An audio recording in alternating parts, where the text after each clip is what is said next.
que é salvação? Por que precisamos de salvação? Deus nos prometeu salvação? Esse é o tema de hoje do nosso programa EBD Comentado Online, edição Adultos.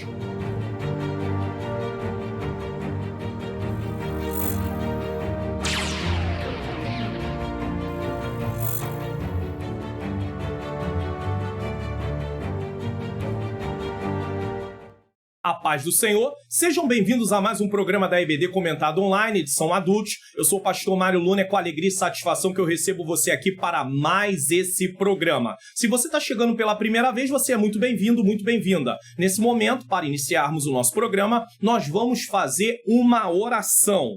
Senhor Deus e Pai, Pai amado e Pai querido, em nome do Teu Filho amado Jesus Cristo, eu venho pedir perdão dos meus pecados, erros, faltas e falhas. Necessito mais uma vez da Tua graça para ministrar esta aula de hoje. Preciso da iluminação do Teu Espírito Santo e, ao mesmo tempo, peço essa iluminação para que os Teus servos que estão assistindo ou qualquer outra pessoa possa ter a compreensão, Senhor. Ó Deus querido, possa ser até mesmo convencido aquele que não Te aceitou como Senhor e Salvador. Que o Senhor venha tomar o primeiro lugar, Senhor querido, deste programa. Que o Senhor possa tomar cada professor e cada professora em nome de Jesus. O teu pecado tu queres deixar, no sangue há poder, sim há poder.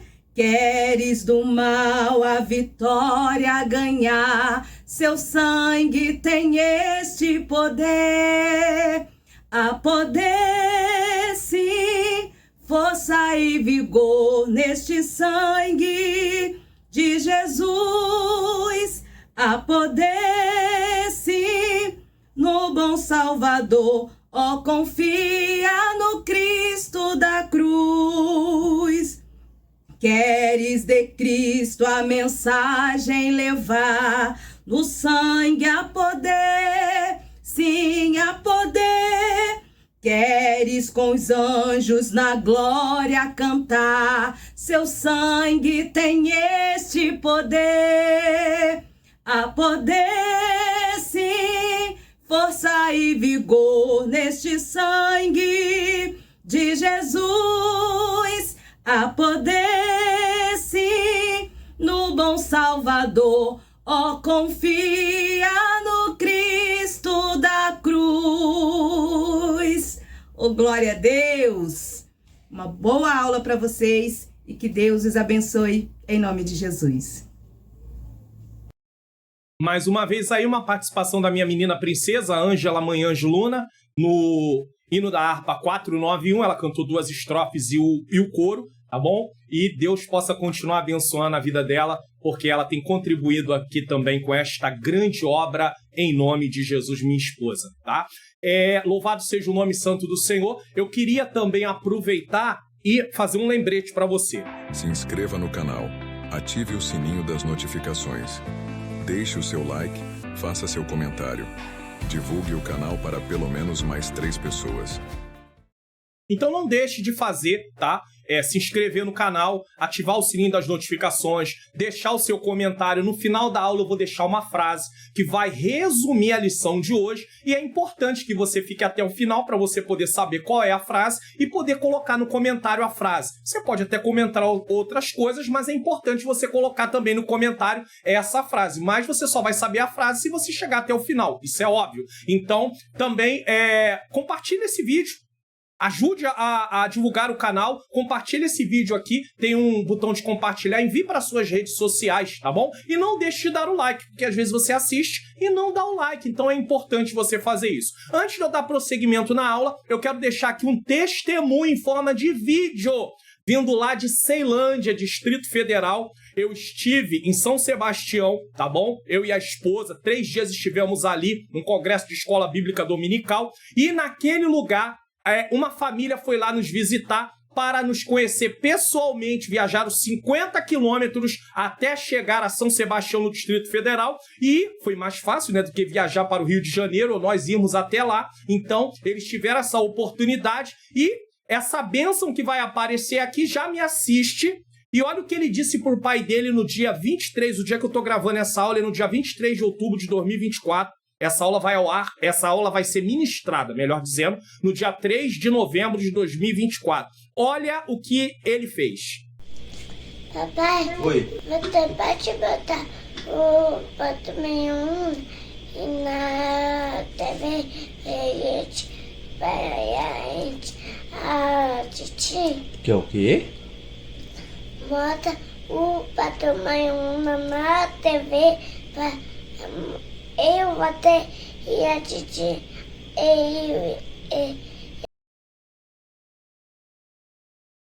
O que o Samuel tá pedindo aqui? O que o Samuel tá pedindo aqui? O Samuel tá pedindo aqui, é porque eu não posso colocar o rosto dele aqui, porque ele é uma criança, mas o que ele tá pedindo? Ele tá pedindo pro pai, ele acordou pedindo pro pai, coloca na TV o pastor Mário Luna, que ele fala pastor Mário Luna, né? Pra ele e o pai assistirem uma aula. Escola dominical.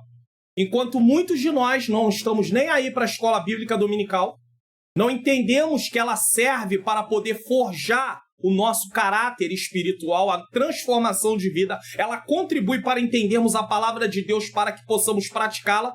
Uma criança de 4 anos está pedindo para o pai colocar na TV a aula para ele assistir. Uma coisa fica muito evidente, que o pai e a mãe ensinam ele no caminho que devem andar. Porque senão ele não estaria pedindo para assistir aula de escola dominical. Ele podia pedir para assistir qualquer coisa, menos aula de escola bíblica dominical. Então fica aqui como um exemplo, como um testemunho que você pode até levar para a sala de aula uma criança de 4 anos querendo assistir aula de escola dominical. Então que Deus abençoe. Ele tem lá, quando tá o louvor acontecendo, ele fica regendo. Acredito que ele também vai trabalhar na área da música, né? Quem sabe se torne um maestro, não sei, porque é isso que ele também gosta de fazer. Então que Deus seja louvado. Um abraço pro meu irmão Ney Alexandre e a irmã Sandra, que são seus pais. Samuel, Deus te abençoe. Te amo, Samuelzinho, ó. Um beijo pra você, tá bom? Vamos em frente para a glória do nome santo do Senhor Jesus Cristo. Vamos lá? Aula de número 5, lição de número 5, ministrada no dia 3 de novembro de 2024, a promessa de salvação. O que é salvação? Por que preciso de salvação? Deus prometeu salvação? Isso aqui é importante. Logo de início eu falar o seguinte: para que Jesus morreu na cruz do Calvário? Para me dar bens materiais? É pecado eu ter bens materiais? Não. Mas a morte de Cristo na cruz do Calvário não tem nada a ver com as bênçãos materiais que muitas vezes eu almejo. Porque coisas materiais as pessoas que não servem a Deus também conquistam, irmãos. É claro que em Cristo eu posso conquistar as coisas também, desde que eu saiba como usá-las em favor do reino dele. Agora, achar que salvação é para mudar minha vida financeira, irmãos, é a pior coisa que pode alguém proclamar, alguém oferecer. Ou seja, trazer as pessoas para Cristo através de promessas de coisas materiais, quando na verdade a promessa é vida eterna. Foi isso que frustrou os judeus do seu tempo, muitos deles. Porque eles queriam um Messias com aspecto militar, que os livrasse do poder de Roma. Jesus não veio para livrar eles do poder de Roma. Jesus veio para livrar eles da culpa, do poder e, no futuro, da presença do pecado. Nós vamos falar isso no decorrer da lição. Então é importante que nós venhamos entender isso. Texto áureo.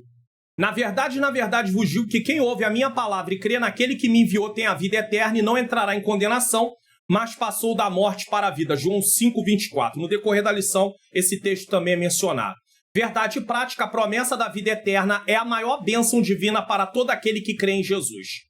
Leitura bíblica em classe está em João 3:14-21. E eu vou deixar aqui uma recomendação de vídeo que fala do tema salvação aqui no canal. É um vídeo muito importante. Inclusive, esse vídeo é o tipo de vídeo que, se você assistir, você tem como responder aquele tipo de questionamento que às vezes as pessoas que não têm Cristo fazem. Por exemplo, como é que pode Deus enviar para o inferno, para o mesmo inferno, uma pessoa que estuprou, assassinou, fez um monte de coisas, e a outra pessoa que não fez nada disso fez outras coisas, mas que para ela é muito menor e não poderia enviar para o mesmo lugar?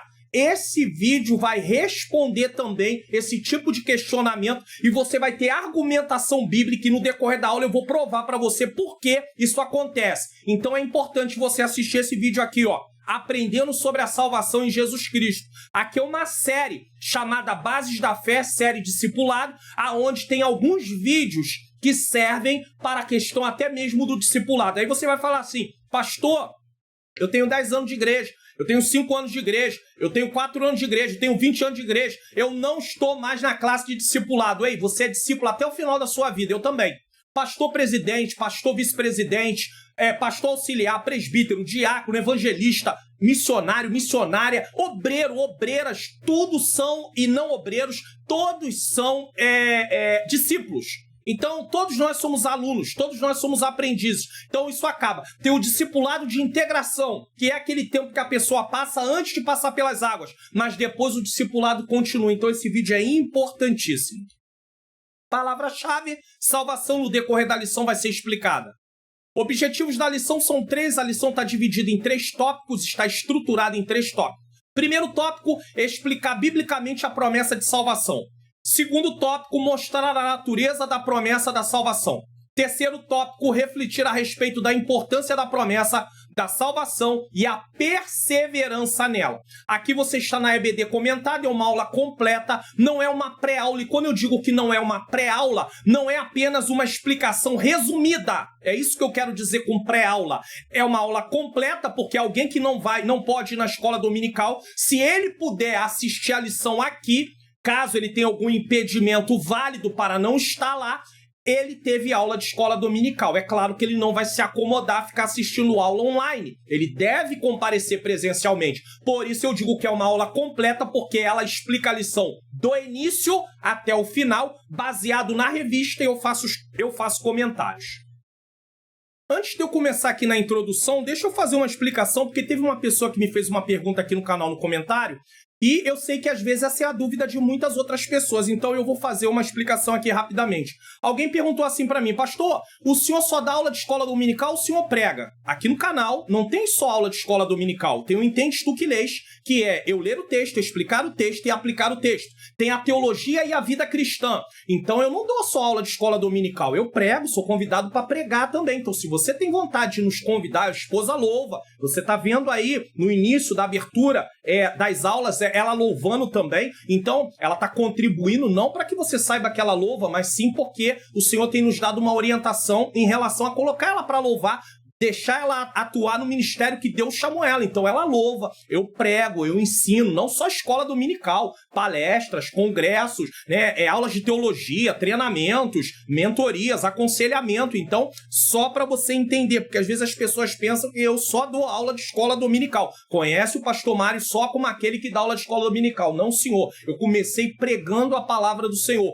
Hoje eu também dou aula de escola dominical, mas já fui professor de seminário. Só para que você saiba. Se você quiser entrar em contato, fique à vontade. Eu coloco essa tela sempre no final das aulas, mas hoje eu estou colocando no início aqui, porque tem pessoas que às vezes nem chegam lá e às vezes fica com essa dúvida. Então, você já sabe que não é assim, tá bom? Introdução. A salvação é um dos mais importantes temas da página da Bíblia, pois é a primeira promessa de Deus para a humanidade. A doutrina bíblica da salvação leva-nos a conhecer quão grande é o amor de Deus para com o ser humano. Daqui a pouco nós vamos falar desse amor. É exatamente isso que nos mostra o Evangelho de João 3, em que estudaremos a promessa da salvação, sua natureza e perseverança. Então, nós vamos falar da promessa, da natureza e da perseverança. A Bíblia de Gênesis e Apocalipse revela o plano da salvação de Deus para a humanidade. Então, Deus se revela através das escrituras de Gênesis e Apocalipse, e essa revelação vem apresentar o plano da salvação. Então, o que é a Bíblia? É o plano da salvação, aonde Deus se revela apresentando esse plano. E quem é a pessoa central nesse plano da salvação? Jesus Cristo. Desde a criação, a queda do homem, as promessas de redenção, até a consumação final em Apocalipse, vemos o desdobramento do propósito divino para salvar o homem do pecado e da separação de Deus. Ou seja, reconciliação.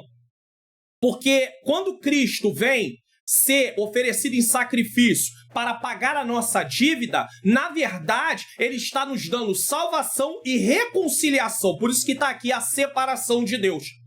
A Bíblia pode ser dividida em 4 pilares: criação, queda, redenção e consumação. É justamente o que está aqui, ó. Se você vê aí essa questão, ó, temos aqui, ó, desde a criação, queda, promessa de redenção e consumação, tá? 1. A promessa da salvação. Aqui nós temos 3 pontos. Primeiro ponto, uma maravilhosa salvação. Segundo ponto, a obra da salvação. E no terceiro ponto, o Salvador. Então você vai ver que ele vai desenvolver aqui uma temática. A promessa da salvação. No primeiro ponto, ele explica que ela é maravilhosa. No segundo ponto, ele fala da obra da salvação. E no terceiro ponto, ele fala quem é o Salvador. Porque se tem salvação, tem que ter um Salvador. 1. A maravilhosa salvação. Nós temos aí uma figura apresentando, só como forma ilustrativa. A salvação é maravilhosa. Nós estávamos em trevas e somos chamados para ir para a luz. E a luz é Jesus. A leitura bíblica em classe nos lembra a passagem bíblica do Antigo Testamento em Números 21, do 4 ao 9, que trata de um ato simbólico em que a cura física seria uma realidade para quem olhasse para a serpente de bronze no deserto e teria a maldição removida da sua vida. Não era a serpente que curava, mas o olhar para a serpente, obedecendo a Deus, lembrando do pecado, porque a serpente também remete ao Éden, nesse caso, lembrando do pecado, deles terem pecado, eles obedecendo a Deus, eles têm o quê? Cura física. Ali era uma cura física. Como tá ali, ó, a serpente apontando para Jesus que um dia... É só uma imagem de ilustração, tá, irmãos? Apontando para Jesus que um dia morreria na cruz do Calvário para pagar a nossa dívida. Semelhantemente, o sacrifício de Jesus na cruz do Calvário proporciona redenção para a alma carente de salvação. João 3, 14 a 15. Existe dentro de nós um anseio, uma necessidade. E esse anseio e essa necessidade só é suprida pelo Salvador. Por isso que essa imagem aqui, ela ilustra muito bem isso. O Salvador indo em direção a Cristo, em direção à salvação. A cruz simbolizando o ato de salvação aqui, certo? Dessa forma, o amor de Deus é revelado nas Escrituras de uma maneira que não se pode mensurar. É imensurável. Não tem como se medir o tamanho. Tanto é que João 3,16 diz assim: porque Deus amou o mundo de tal maneira.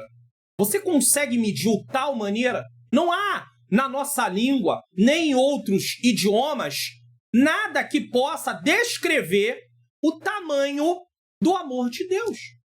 Não há. Quem era eu? Quem era você? É verdade que se há pessoas que nascem no lar evangélico, e se eles não estudarem bem a obra da salvação, se eles não se debruçarem em estudar doutrina do pecado, doutrina da salvação, talvez por nascer no lar evangélico, eles achem que eles não eram tão pecadores quanto outras pessoas que nasceram fora de um lar evangélico e viveram uma vida de pecado e depois vieram para Cristo. Só que durante esta lição, nós vamos provar aqui que todos nós éramos pecadores condenados. Condenados. Podia até não ter experimentado determinadas práticas, mas a culpa do pecado estava sobre todos. Tanto é que Romanos 3,23 diz: todos pecaram e destituídos estão da glória de Deus. Então é importante estudar sobre a doutrina do pecado e a doutrina da salvação. Por quê? Porque uma vez que a pessoa estude sobre isso, ele tem uma ideia ampla. E aí ele reconhece: eu realmente sou necessitado da graça de Deus. Porque senão eu começo a achar que eu sou merecedor como os fariseus. Nós somos filhos de Abraão, disseram para Jesus no capítulo de número 8 de João. Jesus disse: se Deus quiser das pedras, ele poderia suscitar filhos a Abraão, mostrando o poder de Deus. Só que ser filho de Abraão não queria dizer nada. Como também, se alguém nasce no lar evangélico e confia em si mesmo, não quer dizer nada. como também alguém que não nasceu no lar evangélico, mas não ficou desfrutando de um monte de coisa aí, não ficou realizando um monte de prazeres da carne, também não quer dizer nada. Se absteve de determinadas coisas, se poupou de determinado sofrimento, é inegável isso, irmãos. Não tem como negar que se poupou de determinado sofrimento, isso é verdade, mas continuava culpado do mesmo jeito. Até porque alguém que nasceu no lar evangélico, em algum momento ele teve que receber Cristo como Senhor e Salvador, ainda que não teve aquele ato de levantar a mão e tudo mais, mas ele reconheceu Cristo como Senhor e Salvador. Então isso é importante dizer aqui. Tá? E não é aqui um ataque para quem nasceu no lar evangélico ou não participou de algumas coisas, né? Não é disso que eu estou aqui tratando. Eu só estou mostrando que todos pecaram. Então todos precisam de salvação. E não recebe salvação porque merece. Recebe salvação por causa da graça. É isso que eu preciso colocar aqui. Porque senão tem gente que acha que merece. E nós não merecemos. João 3,16, eu já li aqui para vocês. A promessa que acompanha essa oferta é que qualquer pessoa que crê em Jesus como Senhor e Salvador não será condenada, mas receberá a vida eterna. Qualquer pessoa. Aí alguém diz assim, mas ele estuprou, mas ele assassinou, mas ele torturou, mas ele fez isso, mas ele fez aquilo. Como é que ele pode ter salvação? Recebe salvação. Pode ter que pagar seus delitos diante da justiça humana, mas recebe salvação na hora que se arrepende. Alguém pode ser condenado a 100 anos de prisão. Alguém pode ser condenado à prisão perpétua. Mas se ele se arrependeu dos seus pecados, não tem jeito, ele está perdoado, irmãos. É Deus quem faz isso. Porque a culpa diante do tribunal de Deus vem por causa do pecado original. Então, ao aceitar Jesus, quando eu digo pecado original, estou falando do pecado de Adão e Eva no Jardim do Éden.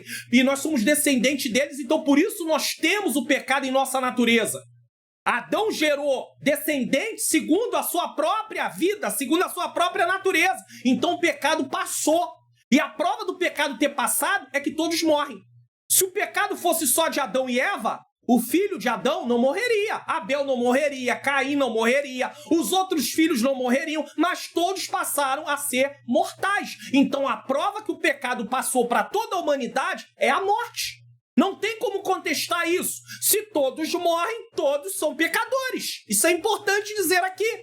Então qualquer pessoa que aceitar Jesus recebe o direito de vida eterna. É claro que as consequências dos seus atos podem continuar, de certa forma, como alguém que cometeu crimes, até ele pagar a sua dívida diante da sociedade, diante da pena que ele recebeu pela justiça. Mas perdoado, se ele morrer, mesmo antes de ter pago a pena total, ele recebe salvação. E acabou. Recebe salvação. O ladrão na cruz, que estava lá, os dois ladrões, um de um lado, outro de outro, de Jesus, um deles se arrependeu, recebeu salvação. Este crer implica confiança, entrega e aceitação do sacrifício de Cristo como suficiente para a salvação. É como você olhar para Jesus e dizer assim, Senhor, eu reconheço que tu é o meu substituto, que tu pagou uma dívida impagável que eu não tinha como pagar. E o Senhor pagou. Tem uma ilustração muito clara disso em Mateus capítulo de número 18. Muito claro, tá lá. Duas dívidas, uma impagável, porque o valor que devia era impagável, e a outra que podia pagar. Então tem uma ilustração. Um foi perdoado para poder ilustrar a questão do perdão. E outro não quis perdoar a dívida que era bem menor.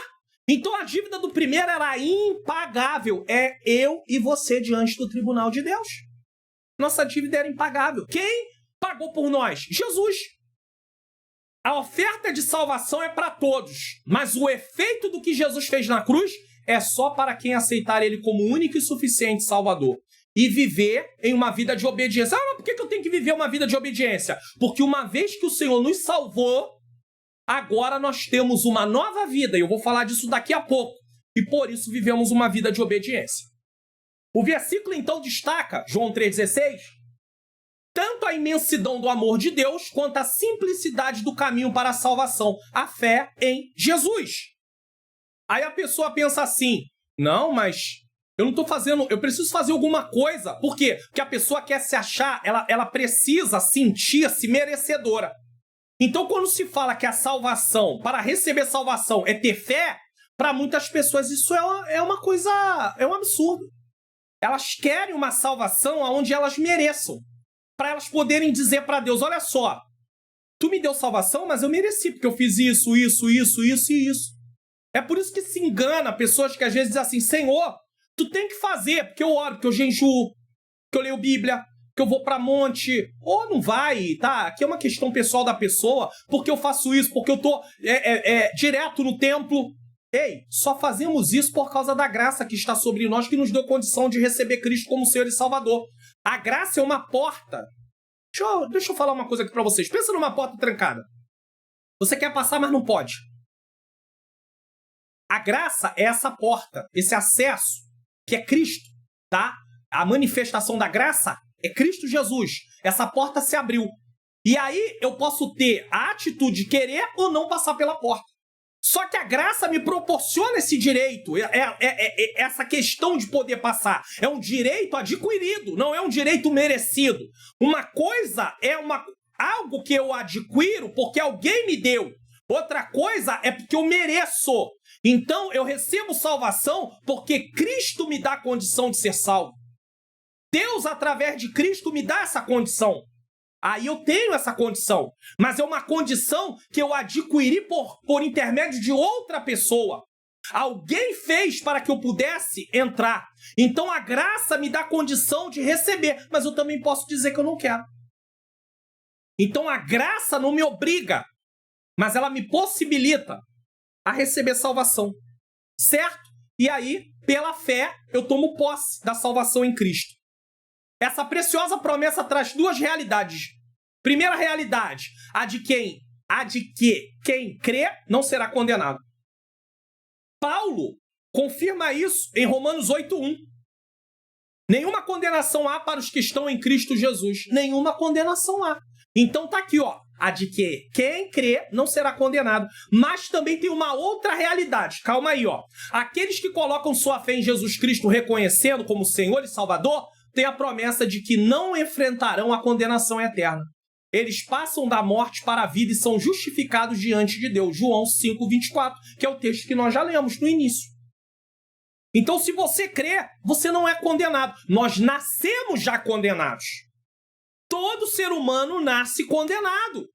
Essa questão de vai ser condenado é que, na verdade, é apenas o cumprimento da condenação. A execução da condenação na sua plenitude. Mas condenado todo ser humano nasce. Quando está na idade de criança, quando é uma criança que ainda não tem como confessar seus pecados, não está na idade da razão, se ele partir por causa da graça de Deus, ele tem salvação. Mas no momento que ele tem entendimento, ele precisa confessar seus pecados. Ele precisa confessar seus pecados. É claro que uma criança, se quer aceitar Jesus, nós precisamos fazer apelo para as crianças também. Porque se ele expressa a vontade de aceitar Jesus, é que ele está compreendendo a necessidade, dentro das suas limitações, a necessidade de aceitar Jesus. Agora, se a pessoa não quer Jesus, olha o que acontece. Outra realidade, a de que quem não crê já está condenado. Não vai ser, já está. Só que a execução da condenação é só depois. Mas ele já está condenado. Está em João 3,18 ainda também. Aqueles que rejeitam a fé em Cristo, ao não reconhecerem sua obra redentora, porque a salvação é um presente, irmão. Presente não se merece.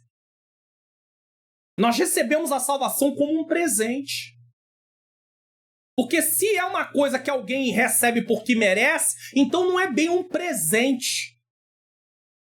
Deus nos deu o presente da salvação. Nós não merecíamos. Um presente muito além daquilo que poderíamos conquistar. Aqueles que rejeitam a fé em Cristo, ao não reconhecerem sua obra redentora, permanecem em seu estado de condenação. A incredulidade os mantém afastados da graça salvadora de Deus e no caminho da condenação. O que pode nos impedir de ter acesso à salvação é a incredulidade. Você viu os fariseus no tempo de Cristo? Quanto eles eram incrédulos. A incredulidade os impedia de reconhecer Jesus Cristo como Senhor e Salvador, como Messias prometido. Logo, a salvação é um maravilhoso presente de Deus para todos os que creem em seu Filho. Irmão, a doutrina da salvação é ampla. Não dá para estudar em 40, 50, 1 hora e meia. É algo que você tem que se debruçar. E eu aconselho, eu recomendo todo cristão estudar a doutrina do pecado e pelo menos a doutrina da salvação. Eu acredito piamente, seriamente, no seguinte: se o cristão entender a doutrina da salvação, estudar também a doutrina do pecado para entender por causa de que o pecado, e estudar a pessoa de Deus, quem é Deus através das Escrituras, tem uma matéria dessa dentro da teologia, eu tenho certeza que muitas coisas se resolverão dentro dessa pessoa. Eu tenho certeza que se a pessoa estudar a doutrina do pecado, a doutrina da salvação, primeiro a doutrina do pecado, depois a doutrina da salvação, e também estudar a pessoa de Deus, olha, ele vai entender muitas coisas, porque ele vai saber como se relacionar com Deus, ele vai aprender como se relacionar com Deus, porque às vezes a gente pensa que Deus é meu pai, mas você não pode tratar teu pai de qualquer maneira. Por que eu preciso de salvação? Eu não mereço? Eu mereço. Não, você não merece, eu também não mereço. Pastor, tu tá fazendo a obra de Deus aí, pastor? O senhor pode levantar a tua oração e falar com Deus: Deus, olha só, eu faço isso, eu faço aquilo. Ei, você não pode colocar Deus na parede querendo exigir dele nada. Porque só o fato de eu estar na presença dele já é graça, irmãos. Ou eu entendo isso, ou eu vou viver uma vida totalmente fora do propósito de Deus. E a soberba me leva à queda, à ruína. Se eu começar a achar que eu mereço, eu vou cair, eu vou tombar, eu posso até nem sair da igreja, mas eu tenho um nome que vive e estou morto. Como os crentes da igreja, alguns crentes da igreja de Sardes, em Apocalipse. Então eu tenho que ter muito cuidado. 2. A obra de salvação, desculpe. O Evangelho de João nos mostra que a obra de salvação é uma providência de Deus para salvar o ser humano de uma condenação eterna. É Deus providenciando um livramento. Porque salvação no Antigo Testamento é livramento. Quando nós lemos o Salmo 116, tão conhecido, que darei ao Senhor por todos os benefícios da minha vida, que tem me feito. Que me darei ao Senhor por todos os benefícios que tem me feito. Aí tem lá, tomarei o cálice da salvação. É claro que naquele tempo o salmista não está falando de salvação a nível de condenação eterna, e está falando de livramento, irmãos. No Antigo Testamento, quando se falava de salvação, estava se remetendo a livramento. Só que no Novo Testamento isso se ampliou. Agora não é só livramento de coisas humanas, é livramento da condenação eterna quando se fala de salvação em Jesus Cristo. É isso que nós precisamos compreender. No Antigo Testamento era livramento de coisas terrenas. No Novo Testamento, salvação tem a ver com livramento da condenação eterna. É isso. No sentido geral, a palavra salvação, que vem do grego, olha que ele está falando do grego, então é Novo Testamento, não é no hebraico, Antigo Testamento, que tem a palavra soteria, traz um sentido de livramento, de perigo e de ameaça. Lucas 1, 69 e 71. Saúde também, então olha, não é só livramento da condenação. Atos 27, 34. Livramento da prisão, Filipenses 1, 19. Livramento do dilúvio, Hebreus 11, 7. Dessa maneira, a salvação propriamente dita tem a ver com os que recebem a Cristo, Jesus, como seu suficiente Salvador. Quando isso acontece, somos imediatamente libertos da escravidão do poder do pecado e da condenação eterna. Atos 4, 12, Romanos 6, 4 a 11. São textos interessantes para serem lidos, mas o tempo não me dá condição disso.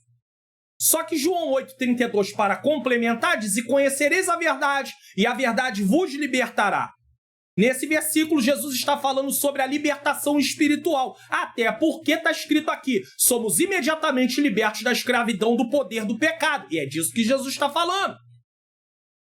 Que vem através do conhecimento da verdade. A verdade aqui se refere ao próprio Jesus e aos ensinamentos que revelam a vontade de Deus e o caminho para a salvação. Então, o que é a verdade em João 8,32? É tanto Cristo como a palavra que ele está ensinando. Ele é a verdade. O conhecimento da verdade não é apenas intelectual. Por quê? Por que na hora que eu começo as aulas aqui, geralmente eu faço o seguinte: Senhor, ilumina a minha mente. Porque não adianta eu só compreender, eu tenho que entender que essa palavra é para mim. Eu tenho que praticar essa palavra. Uma pessoa Uma pessoa pode ler a Bíblia de Gênesis a Apocalipse no ano 3, 4, 5, até 12 vezes, como eu já ouvi testemunho de alguém que já leu. Todo mês ele lê a Bíblia inteira. Já fez isso durante um ano, leu 12 vezes. Não é que todo ano ele faz, mas ele já leu, ele já fez isso. Leu a Bíblia inteira 12 vezes no ano.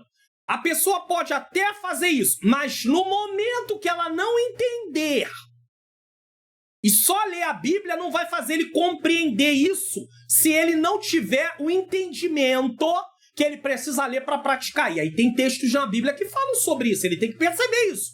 Então é por isso que eu peço iluminação. Por quê? Porque eu preciso entender que o que eu estou estudando é para eu praticar. Esdras 7:10 deve ser o texto áureo para todo cristão em relação às Escrituras. Tem aqueles que ensinam, que pregam, então vai além. Mas olha o que Esdras 7:10 diz. E Esdras propôs no seu coração conhecer a lei do Senhor, para praticar, para ensinar os mandamentos em Israel. Certo? Então tem 3 passos aqui, 3 condições aqui. 3 aspectos, melhor dizendo. Primeiro, conhecer, estudar, se aprofundar. Segundo, praticar. Terceiro, para quem ensina, para quem prega, ensinar. Se eu pular o passo da prática na vida cristã, eu estou perdido.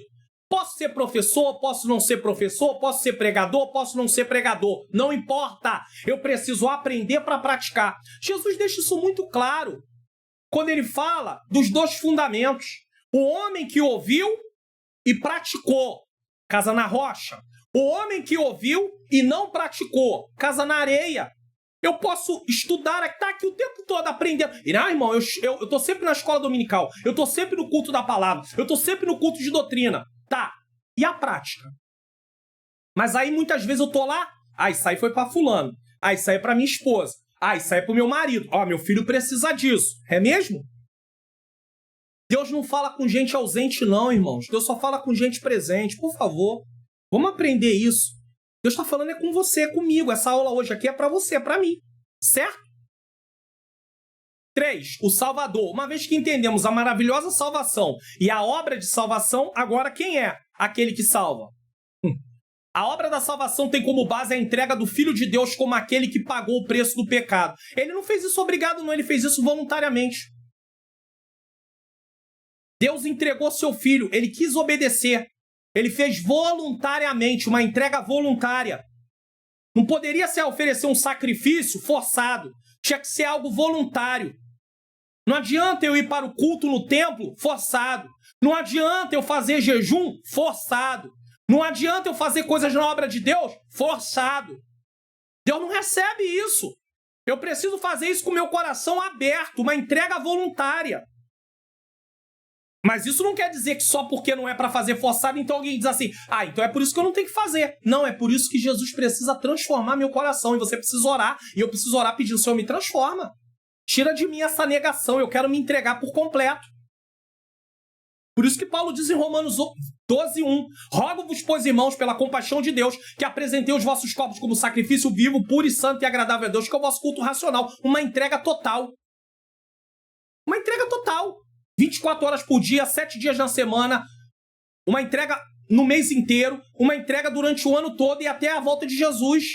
Jesus é o nosso Salvador, como bem expressa o termo grego soter. Salvador, libertador, preservador, conservador, está em Lucas 2:11, João 4:42, Atos 5:31 e 2 Pedro 1:11.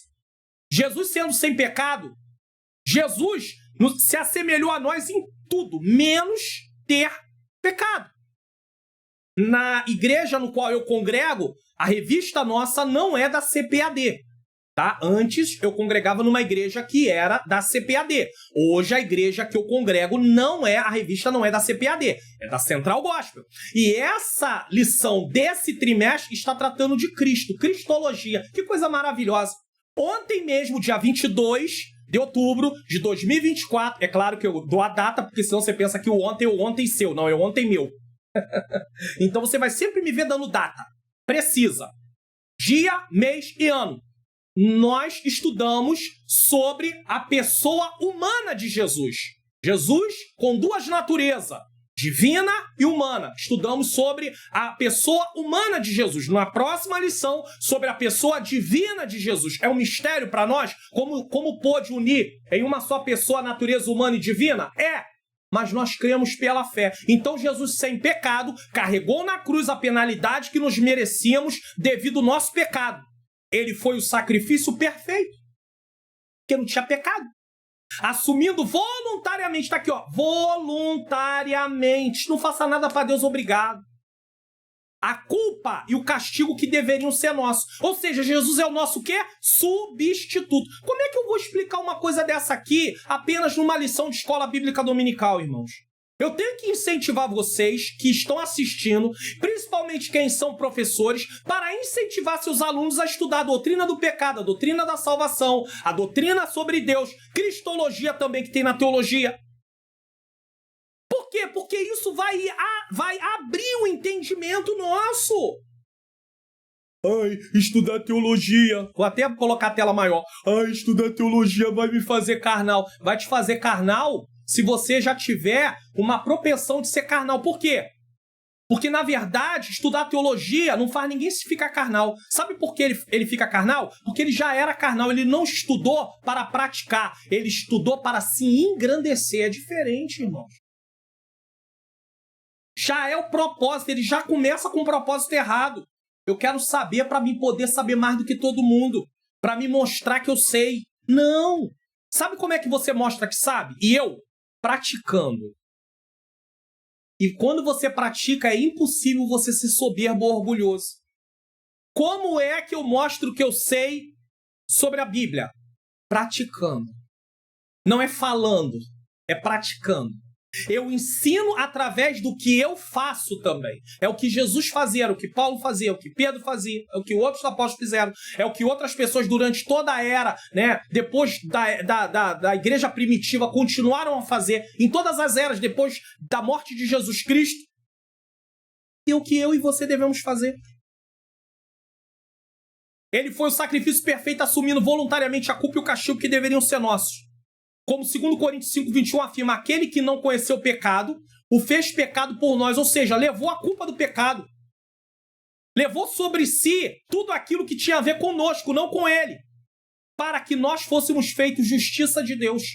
Sabe o que aconteceu? Sobre Jesus foi imputado o nosso pecado, sobre nós é imputada a justiça de Cristo. Quando Deus olha para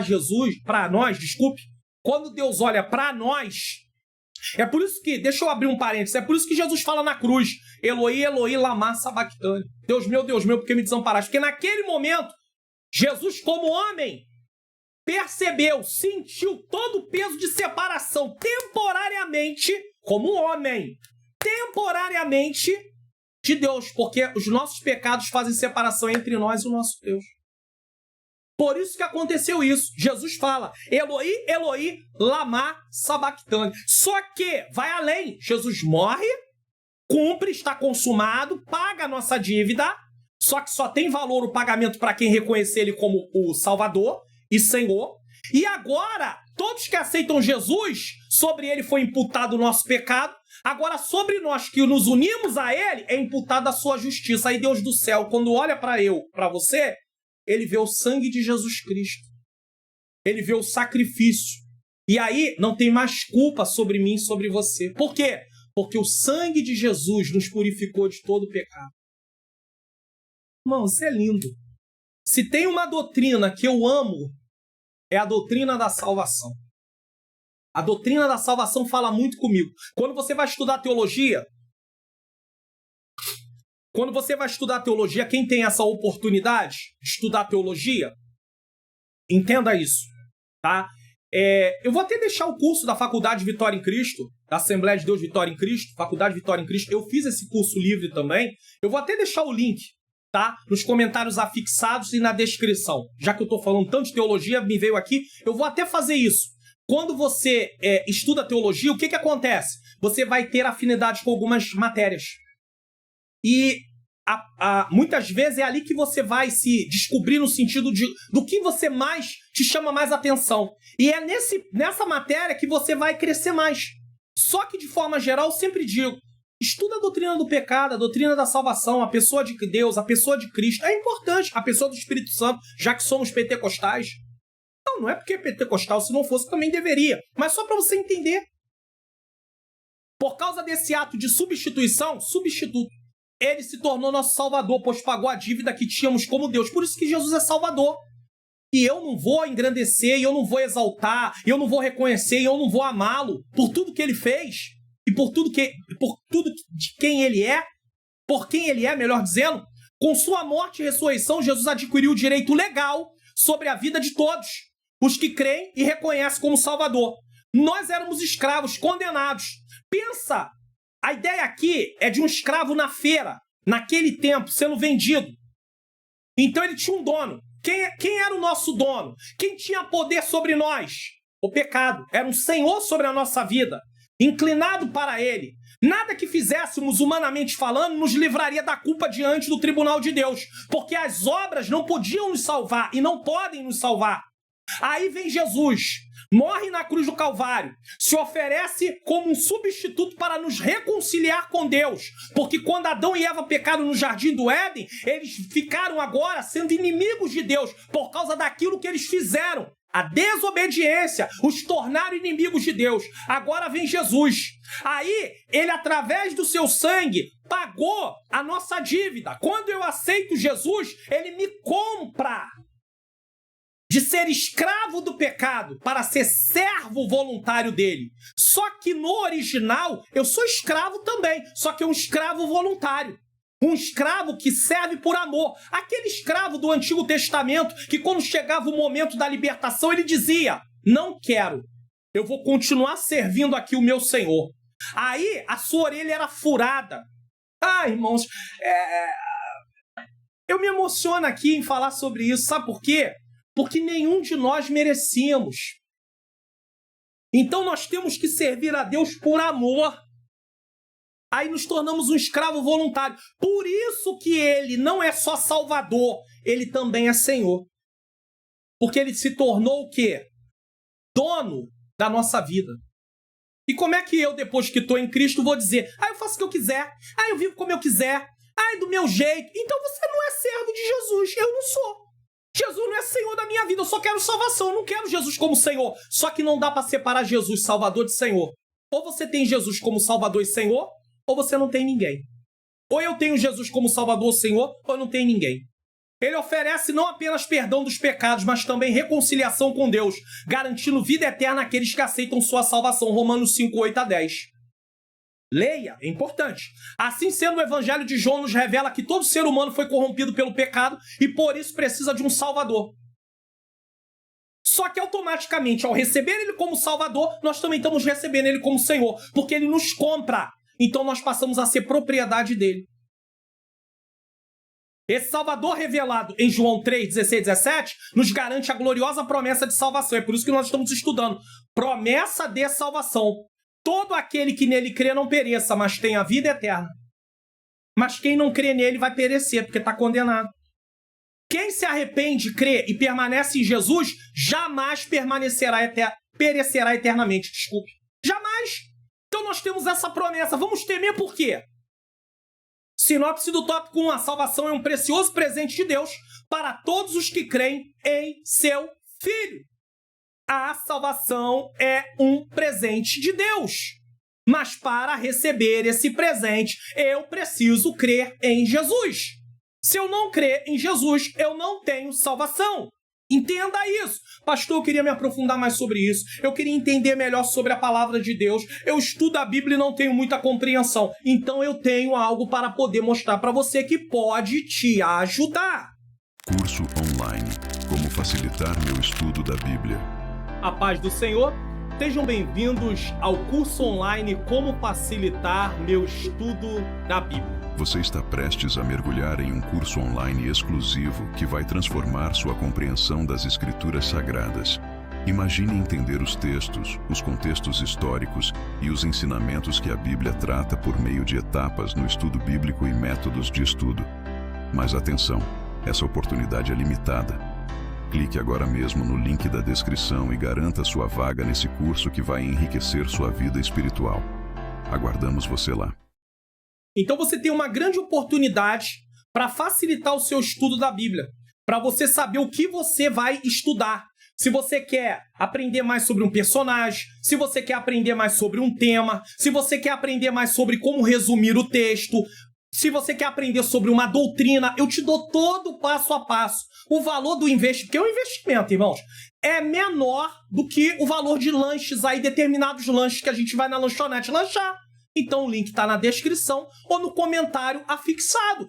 É você que decide se você quer crescer, se você quer investir na sua vida ou se você não quer. Se você quiser, amém. Se você não quiser, também não tem problema. É com você e com Deus. Não tem problema no sentido de mim, da minha pessoa. Mas vai ter problema em sentido da sua vida.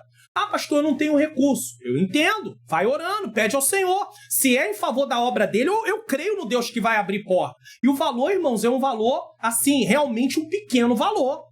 Eu, às vezes, vejo o curso que eu preciso fazer, são valores muito mais altos. Eu falo, Deus, só tu pode fazer. Às vezes não posso fazer, mas eu estou deixando aqui para você uma oportunidade. 2. A natureza da promessa de salvação. No primeiro ponto, nós falamos sobre a promessa em si. Agora nós vamos falar sobre justificação, regeneração e santificação, irmãos.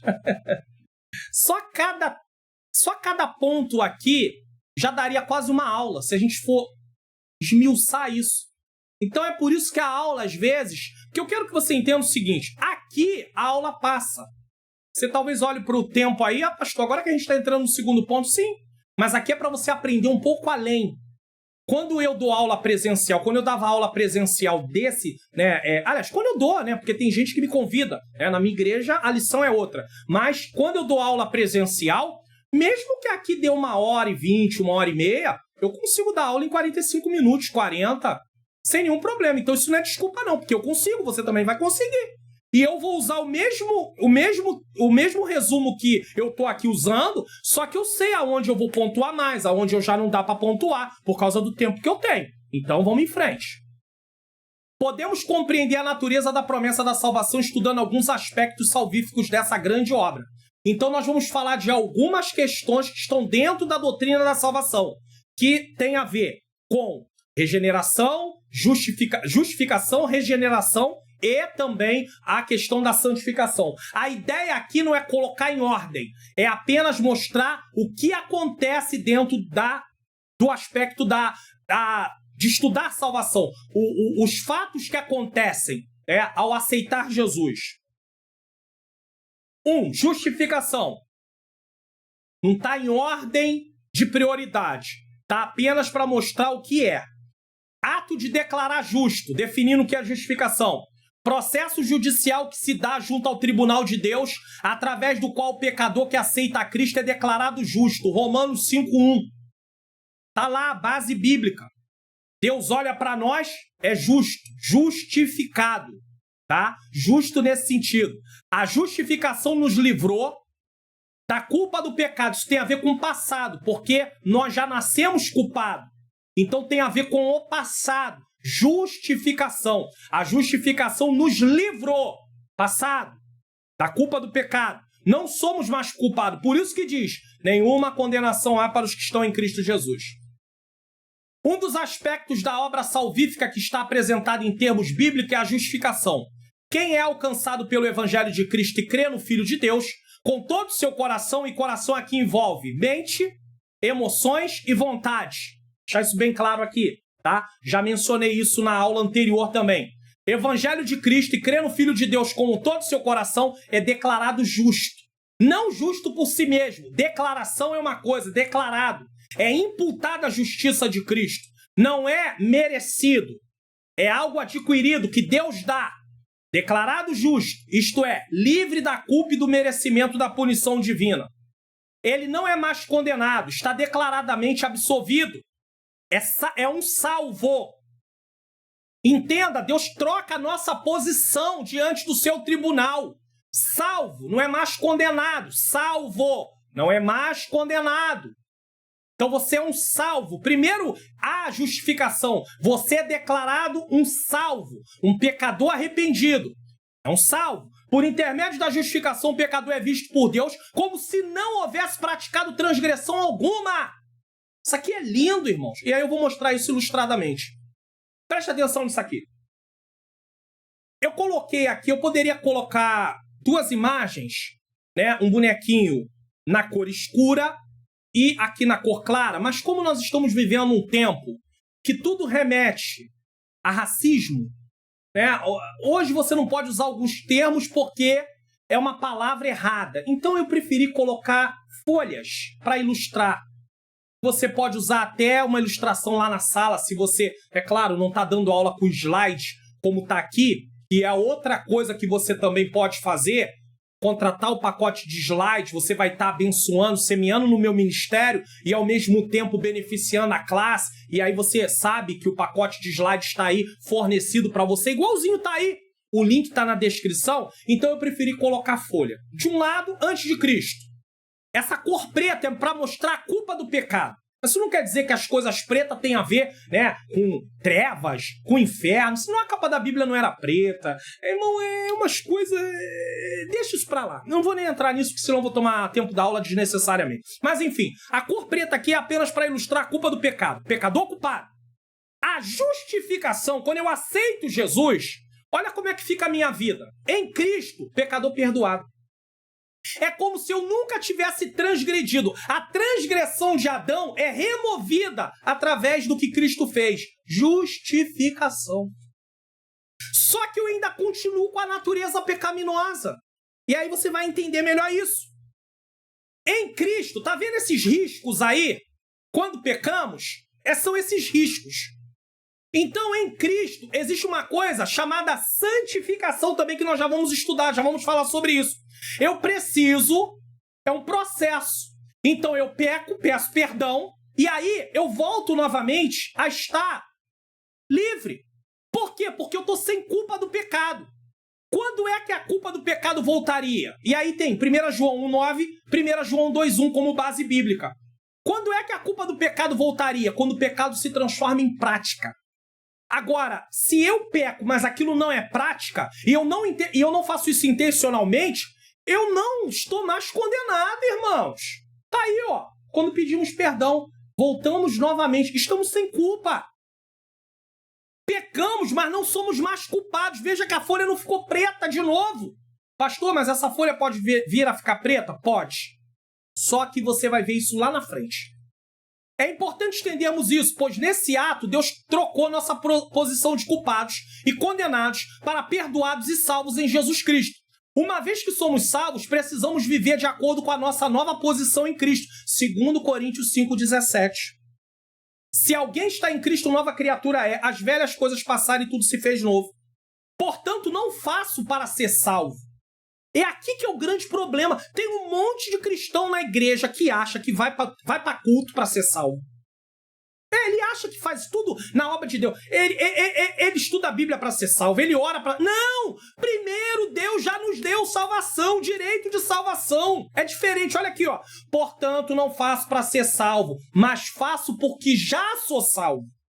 Então você não pratica para ser, você pratica porque é. Deus te declarou justificado. Me declarou justificado. Então agora que eu tenho uma posição diferente, eu tenho que viver diferente. Eu recebi uma nova vida para viver diferente. Antes de Cristo eu estava morto em delito e pecado. Efésios 2:1. Em Cristo eu recebi uma nova vida. Para continuar no pecado? Para continuar uma vida de pecado? Não, eu recebi uma nova vida para viver uma vida de obediência. Obedecer é consequência do que eu sou, não do que eu desejo ser. Eu não obedeço para ser, eu obedeço porque sou filho de Deus. Eu não obedeço para ser filho de Deus, eu obedeço porque sou filho de Deus. Causa da salvação, Cristo. O que me traz salvação não é a minha obediência, o que me traz salvação foi Cristo. Porque não adiantava eu obedecer sem aceitar Jesus. Tem um monte de gente aí, eu vou falar disso já, que pode fazer um monte de coisa que o cristão deve fazer, mas isso não dá a ele salvação, porque salvação não é por obra. Salvação é pela fé, a receber Cristo como Senhor e Salvador. Pastor, mas onde entra a obediência? Consequência da salvação, tem que obedecer. Como é que eu sei que eu sou salvo? Porque eu obedeço a Deus. Porque eu quero praticar a palavra de Deus. Agora, se eu aceitei Jesus e não quero obedecer ao Senhor, duas coisas podem estar acontecendo. Primeiro, eu não entendi que eu preciso viver uma vida de obediência, então eu preciso ser ensinado. Segundo, não houve conversão, houve adesão. Eu só levantei a mão, estou na igreja, passo pelas águas, mas continuo sem ser convertido. Não houve novo nascimento. Pastor, eu posso julgar alguém e dizer que ele não teve conversão? Não, porque só Deus sabe quem é e quem não é. Quem teve realmente uma conversão, um novo nascimento, quem não teve. Agora eu posso ensinar e alertar. Quem aceitou Jesus precisa viver uma vida de obediência. A parábola do joio e do trigo ensina muito bem isso. Eu não posso arrancar porque eu não sei. Só Deus sabe. Por isso, uma pessoa sem Cristo pode praticar boas obras e ainda assim ser condenada ao inferno, pois suas obras não removem sua culpa diante do tribunal de Deus. Deu para entender agora? Ela precisa aceitar Cristo para que sua culpa seja eliminada. Ó, pecador culpado. Ele continua culpado. Ele pode fazer boas obras, mas isso não muda seu estado diante do tribunal de Deus. Ele é culpado e condenado. Como é que isso muda? Aceitando Jesus. Agora ele é um pecador perdoado. Ele é um salvo. Então não adianta boas obras. Então nem eu, nem você... as obras que estão me salvando, as obras não te salvam. As obras são consequência de uma vida salva, não o motivo da salvação. Qual é o motivo? Qual é a causa da salvação? Morte de Jesus na cruz do Calvário. Porque senão Jesus não precisava morrer na cruz do Calvário. Se eu conseguisse salvação através do que eu faço de bom, então Jesus veio morrer à toa. Para que Jesus veio morrer, irmãos? A pessoa não é salva por causa das boas obras, mas as boas obras são praticadas porque ela é salva. E agora eu vou ter que colocar o texto na tela aqui, não vai ter jeito, certo? Essa Bíblia, todo mundo que me acompanha aqui sabe que ela está na descrição. O link com o vídeo ensinando como baixar, tanto para computador, que é essa aqui, como também para celular. Tem uma versão para celular também, está mais abaixo, só que você tem que descer a descrição até achar. Você vai ser levado para um vídeo, e nesse vídeo, tem na descrição desse vídeo um link para você baixar. E o vídeo ensina como instalar, como fazer algumas coisas. Então, eu não vou ficar gastando tempo, porque eu já ensinei isso aqui várias vezes. E se alguém vir no comentário e perguntar, pastor, como é que eu faço? Eu tô falando aqui, irmãos. Não é possível. Não é possível. E aí eu entendo por que tem gente que acaba não querendo mais oferecer algumas coisas gratuitamente. Porque a gente fala, repete, fala, repete. Imagine se 100 pessoas me fizerem essa mesma pergunta, irmão. Eu não dou conta. Então, por favor, preste atenção no que eu estou falando. Em nome de Jesus. Em nome de Jesus. Efésios, capítulo de número 2, versículo de número 10. Olha o que diz. Porque... mas eu tenho que colocar o texto na tela, né, irmãos? Fala, pastor, você tem que botar na tela, tá bom. Porque somos feitura sua, ou seja, recebemos uma nova criação. Criados em Cristo Jesus, agora o propósito, ó, para as boas obras, as quais Deus preparou para que andássemos nela. Então o propósito de Deus é, uma vez que eu aceitei Jesus, eu tenho que praticar boas obras. Obras de quem é um salvo. Então eu não pratico boas obras para ser, eu pratico porque sou. Porque já veio antes. Antes, se você ler os versículos anteriores, o versículo 8, tá aqui, ó. Porque pela graça sois salvos por meio da fé, isso não vem de vós, é dom de Deus. Não vem das obras para que ninguém se glorie. Aí, onde as obras entram na salvação? Elas entram como consequência da salvação e não como motivo da salvação. Acabou. Uma vez que você entenda isso, você sabe que você não ora, jejua, vai a templo para ser salvo. Você faz porque é salvo. Continua tendo o compromisso de fazer, mas não para ser, e sim porque é. Isso muda tudo. Senão você acha que você merece salvação. E aí, é por causa disso que tem um monte de cristão que desfaz dos outros. Porque ele acha que vai mais ao templo, ele acha que ora mais, ele acha que jejua mais, ele acha que lê mais Bíblia, ele acha que faz mais coisa para Deus, então ele merece mais. Ele é mais salvo do que os outros. Não existe ser mais salvo do que os outros, ou menos salvo do que os outros. Ou são culpados, ou são salvos. Só tem duas categorias, salvo e culpado, e acabou. Dessa forma, somos justificados e por isso temos plena paz com Deus por intermédio do nosso Senhor e Salvador Jesus Cristo. Romanos 5:1. Pastor, imagina, eu estou ensinando sobre isso e tem alguém que fica contestando e acha que não é assim e que ele vai ser salvo pelo que ele faz. Bota a aula para ele assistir. Pega essa lição e dá para ele assistir. Ué, acabou, sem problema. E se mesmo depois dele assistir essa lição ele continuar com essa mentalidade, você só ora por ele, que não tem mais nada para fazer. 2. Regeneração. que é a regeneração? É o novo nascimento. É uma palavra que nós usamos que destaca o quê? Novo nascimento. Regeneração. Certo? Para que a obra da salvação apresentada no Evangelho de João 3 se manifeste na vida do salvo, é necessário que ocorra a regeneração, denominada de novo nascimento no mesmo capítulo de João 3, do 1 ao 6. Então, o que é regeneração? Novo nascimento. Quando o homem pecou, ele morreu espiritualmente. Eu vou falar aqui. A sentença pelo pecado foi a morte. Deus avisou a Adão: não coma dessa árvore. Se comer, vai morrer. Deus avisou antes. Como a palavra do Senhor nos orienta e nos avisa de várias coisas.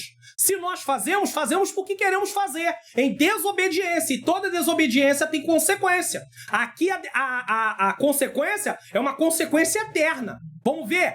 A morte abrange 3 aspectos. Eu sempre falo isso. Primeiro aspecto, espiritual. Pois Adão e Eva morreram espiritualmente no momento em que desobedeceram a Deus. Só que Deus usou de graça. Porque no momento que Adão e Eva desobedeceram e pecaram, Deus poderia ter expulsado eles do jardim e nunca mais falado com eles. Ou poderia ter executado a sentença, matado eles na mesma hora. Pum, acabou, finalizou. Eu e você estaríamos aqui? Tem muita gente que diz: eu não aceito. Deus deveria... Adão e Eva pecam e eu agora tenho que levar a culpa do pecado. Deus está deixando você vivo. Se ele mata Adão e Eva, eu não existia nem você. Ele nos dá uma chance, ele nos dá uma oportunidade. Ele dá uma oportunidade de eu e você fazer diferente de Adão e Eva. Se arrepender e dizer: pecamos. Precisamos de Jesus. Precisamos de salvação. Então o primeiro aspecto é espiritual. Morreram no mesmo instante. Perderam a comunhão com Deus. É isso que a regeneração faz. Ela traz a vida espiritual novamente. Segundo, aspecto físico. Pois eles, assim como todos os seus descendentes, enfrentariam a morte. Qual é a prova que todos estão debaixo da culpa do pecado? A morte. Ela é o sinal. Senão não morreria. Alguém não morreria. Todos morreram. Todos pecaram. Pastor, todos morreram? Enoque não passou pela morte. Elias não passou pela morte. Ação sobrenatural. Se continuassem na terra, iam morrer também. Não tem jeito. Terceiro, aspecto eterno. Pois todos os que morressem sem crer e se arrepender estariam condenados para sempre. Agora a pergunta é: se o homem já era culpado, como é que ele pagaria a sua dívida? Através das obras. Ele não teria como pagar. Então, ao morrer, ele estaria condenado eternamente. É aí que entra a salvação em Jesus Cristo. Uma pessoa que nasce de novo passa por um processo de transformação interior, em que o coração sofre uma mudança. E aqui, coração sofrendo uma mudança radical por intermédio do Evangelho, mediante o poder do Espírito, coração aqui é mente, emoção e vontade, que juntos se mostram na nossa ação. A ação é o resultado do que pensamos, sentimos e temos vontade. Certo? Então, coração aqui engloba tudo isso. Certo? A pessoa recebe uma transformação. Por isso que o apóstolo Paulo, em Romanos 12:2, diz: e não vos conformeis com este mundo, mas transformai-vos pela renovação do vosso entendimento. Tudo começa na mente. Teve uma lição aqui dos jovens, que a frase para eles gravarem, o resumo da lição, sabe o que é? Eu sou o que eu penso. Tudo começa na mente. Você começa a pensar, você começa a sentir suas emoções, e aí você começa a ter vontade. Daqui a pouco você está praticando. É a ação. Cuidado com o que você pensa. Por isso que Filipenses 4:8 nos traz uma grande instrução. Essa transformação interior em relação ao coração, que se refere ao centro das decisões, envolve pensamento, emoção e vontade, os quais se manifestam nas ações. Acabei de falar.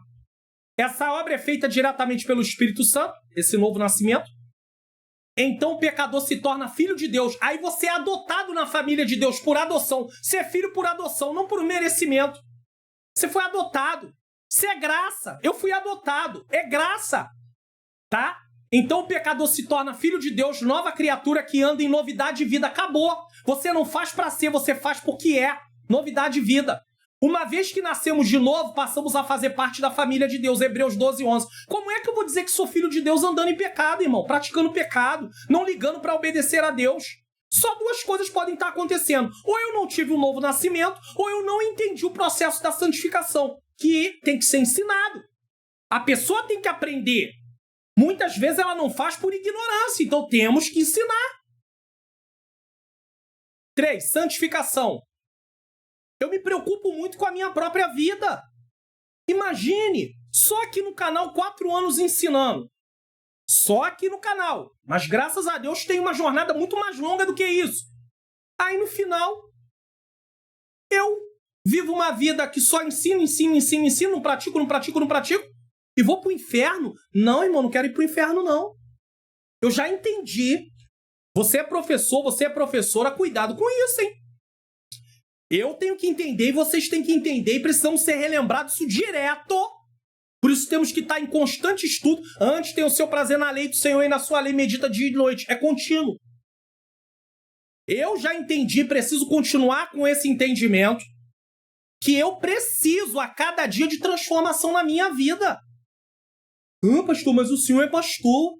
Aí alguém pode perguntar quantos anos o senhor tem de ordenação pastoral? 28 anos. Mas isso já não me dá nada. Não me dá nada. Ou eu persevero até o fim ou eu tô perdido, irmãos. Então, salvação é uma coisa que Deus nos dá, mas nós temos que levar isso com muito compromisso e seriedade. Porque como salvo, eu preciso me comportar como salvo. Isso quer dizer que eu nunca vou pecar? Não, vai acontecer que eu peque. Mas eu preciso me arrepender.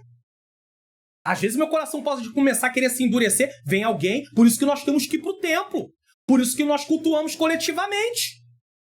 Porque sempre tem alguém para nos dar uma palavra. Para perceber, o Espírito Santo mostrar que eu estou precisando de ajuda. Tanta gente precisando de ajuda. E eu, Luna, vivendo um evangelhozinho meu evangelhozinho particular. Tô nem aí. Não tô nem aí pra salvação dos outros, não tô nem aí pra edificação dos outros, consolação. Eu sou só aquele que aponta. Pecado, Jesus tem misericórdia, não quero nem ficar perto. Jesus andava no meio de todos para oferecer salvação. Jesus não fazia acepção de pessoas. Quanto mais perto de Deus você tiver, menos acepção de pessoas você vai fazer. Pode ter certeza do que eu estou falando. Você vai fazer menos acepção de pessoas. Os outros vão até te julgar. Você fala com fulano. Não é praticar. É apenas mostrar o caminho. Você tem muita paciência. Se sou eu, largo para lá. Não larga, não. Se Deus tem te dado graça, vai em frente. Que Deus te dê força e graça. É assim que acontece. O Senhor quer nos usar como instrumento. Santificação nos livra no presente do poder do pecado. O que é santificação? Nos livra no presente. Então a justificação nos livrou da culpa. A santificação nos livra do poder do pecado. O pecado não tem mais poder sobre nós. Romanos 6, 12 a 14 diz: não reine, portanto, o pecado em vosso corpo mortal. O capítulo 6 de Romano é ótimo. Lê ele todo. Para lhe obedeceres às suas concupiscências, suas vontades, seus prazeres, seus desejos. Nem tampouco apresentei os vossos membros ao pecado. Membro aqui é todas as partes do seu corpo. Suas mãos, seus pés, seus olhos, seus ouvidos, sua boca, sua língua. Nada. Por instrumento de iniquidade. Mas apresentai-vos a Deus como vivos dentre os mortos. Você está vendo o que Paulo está falando?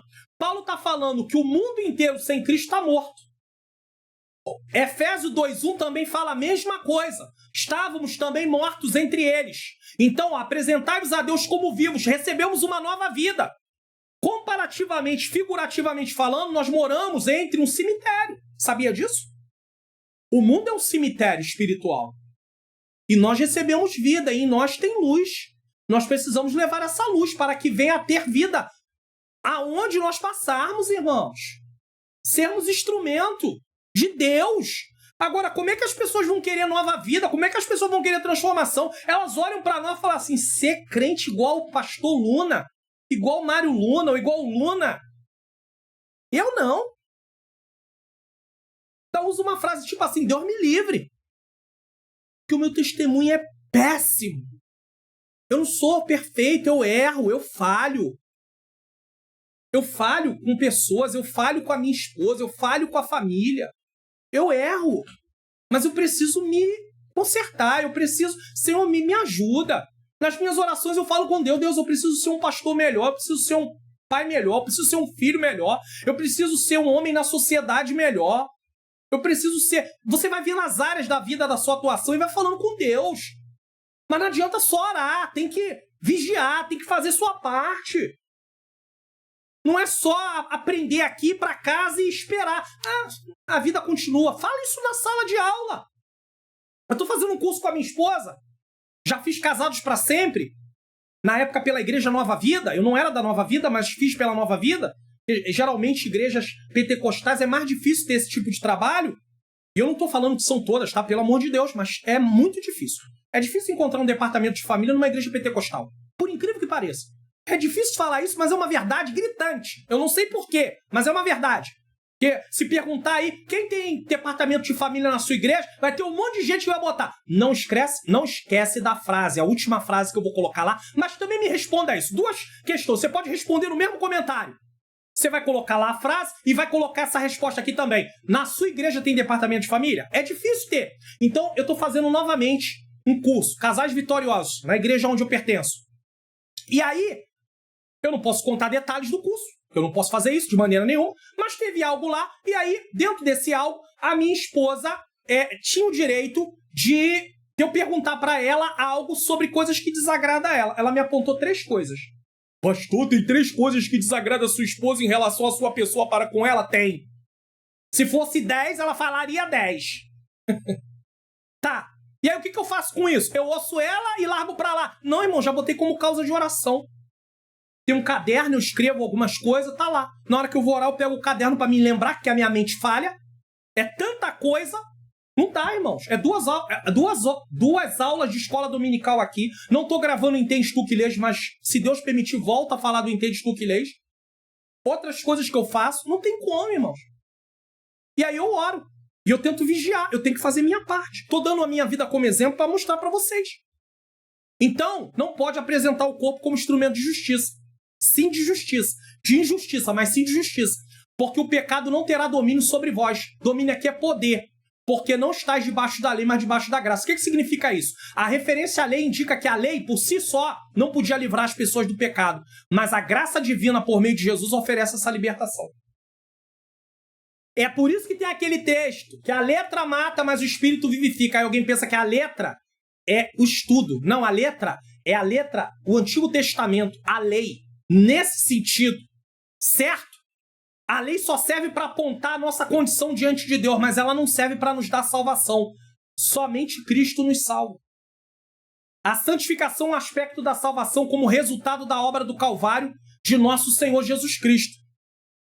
Em primeiro lugar, por meio da justificação e da regeneração, somos santificados por Deus de maneira posicional. Ou seja, imediatamente. A santificação também tem 3 aspectos. O posicional, o progressivo e também o final. Então, em primeiro lugar, quando eu aceito Jesus, eu sou declarado santo. Mas não é o santo que tem em alguns lugares que é colocado lá para a pessoa pedir para o santo, que precisa de... Não. Todos nós somos santos. Mas não é santo no sentido de ser adorado. É santo no sentido de pertencer a Deus. É diferente, irmãos. Em segundo lugar, somos santificados de maneira progressiva, por meio do relacionamento com Cristo, transformado. A vereda do justo é como a luz da aurora, se não me falha a memória, Provérbios 4,18, que vai brilhando até ser dia perfeito. É isso. Deixa eu confirmar aqui, porque numa aula de escola bíblica dominical, a aula não tem edição, então, para não ter errado aqui o texto, né? É isso mesmo, tá? Provérbios 4,18. Dia a dia. Não adianta buscar Deus uma semana, subir monte, ou se não sobe monte, vai pra consagração. Jejua a semana toda. Depois larga pra lá. Não. É diariamente. Não adianta você comer tudo num dia só, porque no outro dia você vai ter fome. Esse processo ocorrerá até o advento da glorificação. Aí esse aqui é o aspecto final da santificação. Posicional, progressivo e final. Glorificação. Final, por ocasião da transformação do nosso corpo no advento do arrebatamento da igreja, pois teremos um corpo semelhante ao de Jesus ressurreto. Filipenses 3,21. Às vezes vem gente aqui no comentário zombar, falar arrebatamento da igreja. Não crê, tudo bem, é com você. Isso aqui não muda nada. Tem gente que acha que Jesus vai voltar numa única volta e acabou. Tem gente, tem escola escatológica que entende que Jesus vem no arrebatamento, depois no final ele vem para Israel e todos os que estiverem vivos naquele momento ali, que estiverem unidos a Israel e para poder libertar Israel. Ah, tudo bem, se você acha que é só no final, tudo bem. A gente não vai discutir sobre isso aqui no comentário, mas tem gente que vem pro comentário, aí ri, aí debocha, aí bota um texto enorme. Você acha que eu vou parar para poder responder sobre isso se eu entendo que não é assim e que isso não muda nada? No final vai ser condenação e salvação, ponto final. Agora, a mecânica, o caminho que Deus vai seguir, uns entendem que é de uma maneira, outros entendem que é de outra. Isso não vai mudar em nada. A glorificação nos livrará no futuro da presença do pecado. Então vamos repetir aqui? Justificação nos livra da culpa do pecado. Escreva aí, para você nunca mais esquecer. Justificação nos livrou, nos livrou, passado, da culpa do pecado. Justificação nos livrou da culpa do pecado. Tem a ver com a condenação, com a culpa que nós já nascemos. Santificação nos livra, aí é presente, do poder do pecado. A justificação é da culpa. A santificação é do poder. Através de viver uma vida de santificação, você não vai se entregar ao pecado. E a glorificação nos livrará, futuro, da presença do pecado. Uma vez que Jesus nos levar para estar com ele, nós não temos mais possibilidade de pecar. Acabou. Portanto, a obra de salvação exposta no Evangelho de João é completa. Sinopse do tópico 2, podemos compreender a natureza da promessa da salvação, estudando alguns aspectos salvíficos dessa grande obra: justificação, regeneração e santificação. 3. Promessa e perseverança na salvação. Agora nós vamos para o último ponto, que vai falar sobre a base da promessa de salvação é Cristo, então nós não precisamos temer. A apostasia individual, uma pessoa individualmente, a promessa e a segurança da salvação. Vamos lá. 1. A base da promessa de salvação é Cristo. João 3 mostra com clareza que o nosso Senhor é o centro da promessa de nossa salvação. Quem é o centro? Jesus. Eu falei para vocês, no início da lição, que a Bíblia é a revelação de Deus, onde Deus se revela executando o plano da salvação. E quem é a pessoa central nesse plano? Jesus. Não tem ninguém que salve. Jesus diz em João 14,6. Disse Jesus, eu sou o caminho, a verdade e a vida. Ninguém vem ao Pai, se não for por mim. Vem ao Pai. Jesus falando de si. Então tem que passar por ele, certo? Deus escolheu um povo dentre pessoas pecadoras que se arrependem e creram em Jesus Cristo como Senhor e Salvador. Aqui é a igreja. Então, apesar da salvação ser individual, a questão é coletiva, igreja. Por isso que eu disse numa das aulas aqui, a promessa de salvar a igreja é incondicional. Vai haver uma igreja. Aconteça o que acontecer, a igreja vai haver, a noiva vai haver. Agora, quem vai fazer parte dessa igreja, aí é condicional. É eu e você. Você quer?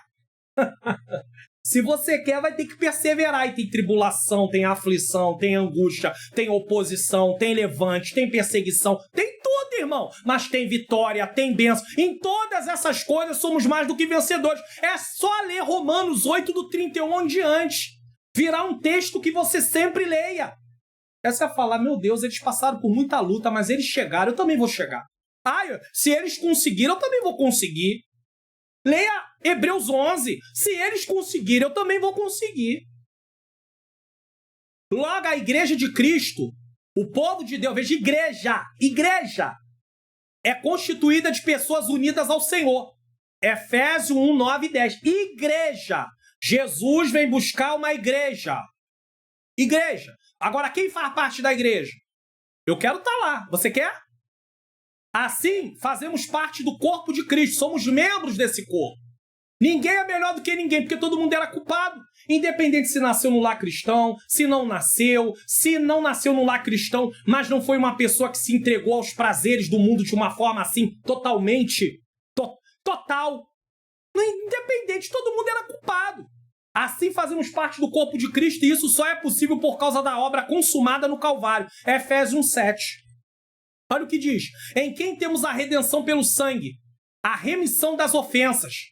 É tirada a sua ofensa.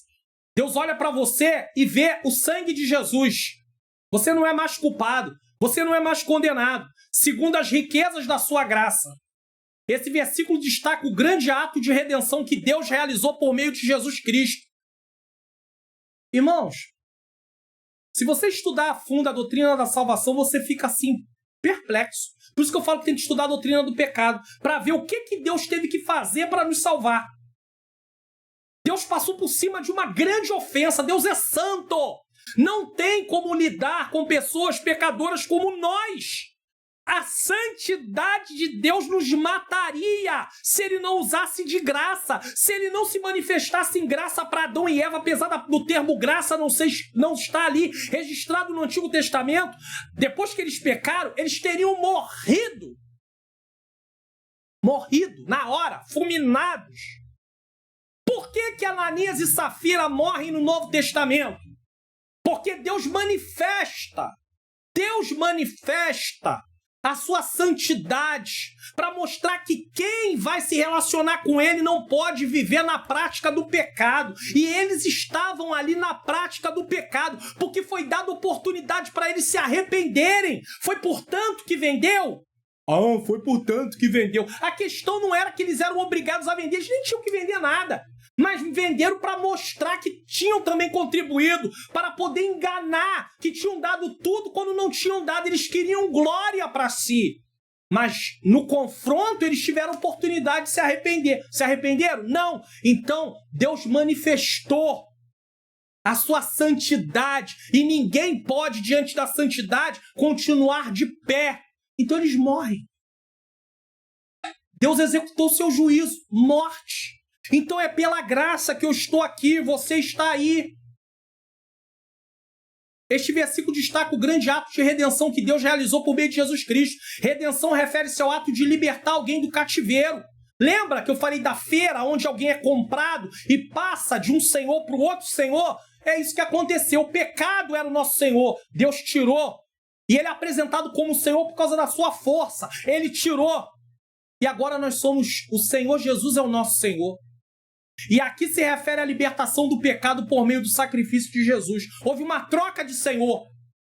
Alguém acha, eu tenho a liberdade em Cristo para ser servo dele, não para fazer sua vontade, nem a minha. Pelo derramamento de seu sangue, Jesus pagou o preço pelos pecados da humanidade, oferecendo perdão e reconciliação com Deus. Primeiro você é perdoado, agora tem novamente relacionamento com Deus. Por isso que nós temos acesso a Deus. O véu foi rasgado de alto a baixo. A remissão das ofensas significa que Deus, por meio da sua graça abundante, perdoou os pecados daqueles que creem em Cristo. E aqui tem uma observação. Se Deus nos perdoou sem merecermos, por que você acha que alguém tem que merecer para você perdoar?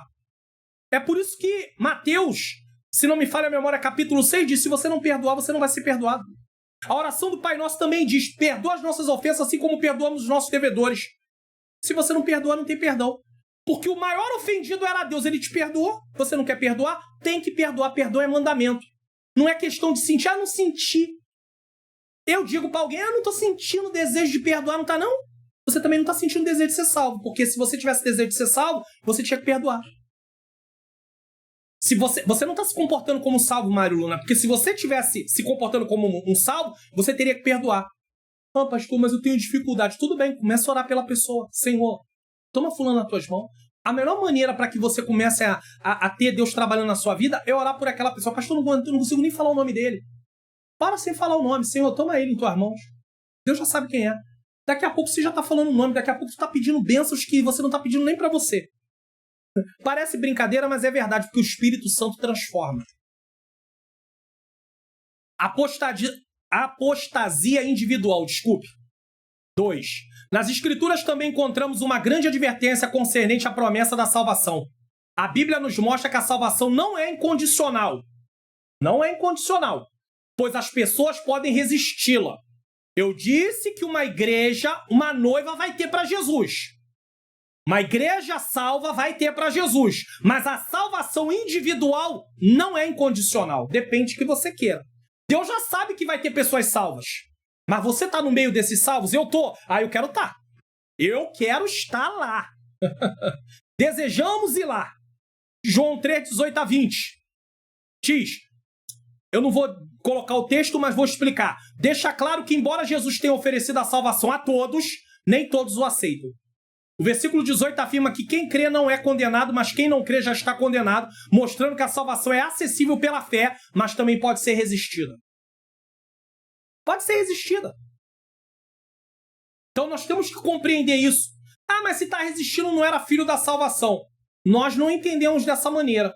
Se está resistindo é porque ele está tomando, ele está usando a liberdade de escolha que ele tem. A graça lhe proporciona escolher a salvação, mas ele também pode rejeitar. Por isso que precisa da graça.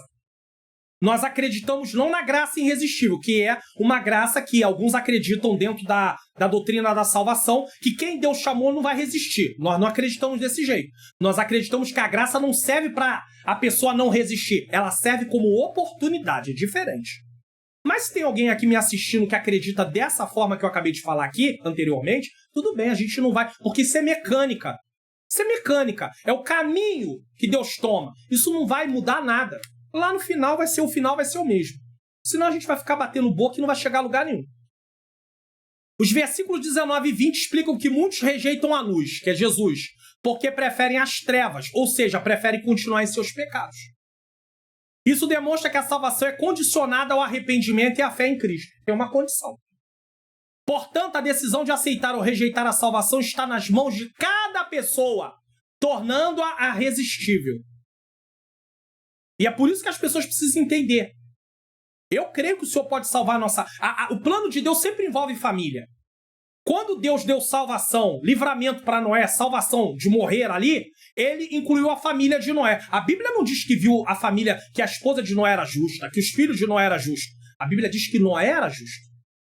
Só que o plano de Deus envolvia a família. É claro que a família estava envolvida e, de alguma forma, de algum jeito, eles tinham uma vida ali também, dentro das conformidades. Mas Deus destaca Noé.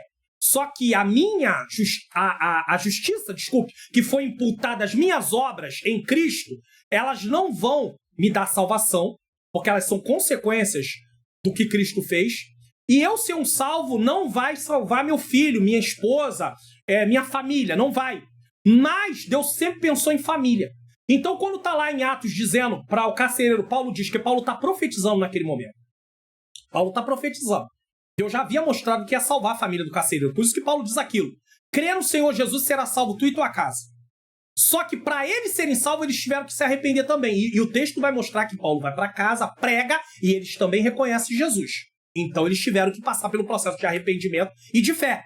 Só que Deus sempre se preocupa com família. E a grande questão é, quando tem um salvo dentro de casa, há muito mais possibilidade de Deus operar a salvação do que quando não tem um salvo dentro de casa. Então você é salvo dentro da sua casa e tem gente que não aceitou Jesus? Seja luz, porque você é luz. Só que a pessoa pode querer não aceitar Jesus. Ela pode dizer, não quero. E aí? Se ela não quer, o que você pode fazer? Continuar orando. Não desiste, não. E também mostra que os que receberam experimentaram o amor e o perdão de Deus. Podem romper esse relacionamento, rejeitando por completo os ensinos fundamentais revelados na palavra de Deus. Então, olha só, e também mostra que os que a receberam, experimentaram o amor e o perdão de Deus, podem romper esse relacionamento, rejeitando por completo os ensinos fundamentais revelados na palavra de Deus, apostasia doutrinária. Primeiro vem a apostasia doutrinária. Tem um monte de gente com apostasia doutrinária aqui no YouTube. Não canais que ensinam a escola dominical baseados aí nas nossas lições da CPAD, mas tem gente aí ensinando. Eles estão com apostasia doutrinária. Eles torcem totalmente o que a Bíblia diz. E um dia estiveram no meio de nós. Bem como tornando-se novamente escravo da prática do pecado, apostasia moral. Se ele se torna escravo do pecado, olha o que acontece.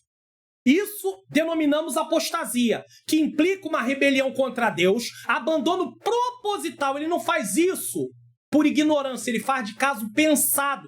Tem gente que não pratica determinadas coisas porque ele ainda não entendeu. Aqui não, ele já entendeu, mas ele diz que não vai fazer. Acabou? Não quero. Não vou fazer. Está revoltado. Abandono ou revoltada proposital da fé que uma vez nos foi entregue. Você deve desprezar essa pessoa? Não, você vai orar por ela. Mas não adianta ficar tentando debater com ela porque ela já está determinada. E também não adianta ficar conversando com ela o tempo todo. Por quê? Porque você vai ser contaminado por isso, de repente. Você pode não ter firmeza. Uma vez que você já viu que ela está dentro do caminho da apostasia, ela já se apostatou, você só pode orar. Só Deus para ter misericórdia. Há diversos registros bíblicos que confirmam essa possibilidade. Atos 14, 21, 22, 1 Timóteo 6, 10 a 12, Hebreus 2, do 1 ao 3. Agora eu quero mostrar para vocês como uma imagem. O processo de abandono da fé até a apostasia. Você pode ver que eu coloquei setas gradativas que vão ficando mais escuras. Então é um processo. A pessoa começa a abandonar a fé gradativamente até chegar a um abandono total. Olha lá, ela peca, mas não confessamos mais os pecados, agora vivemos na prática do pecado. Começa, não pede perdão, vai aumentando os pecados, vai aumentando os pecados, vai aumentando os pecados, até a apostasia se consumar.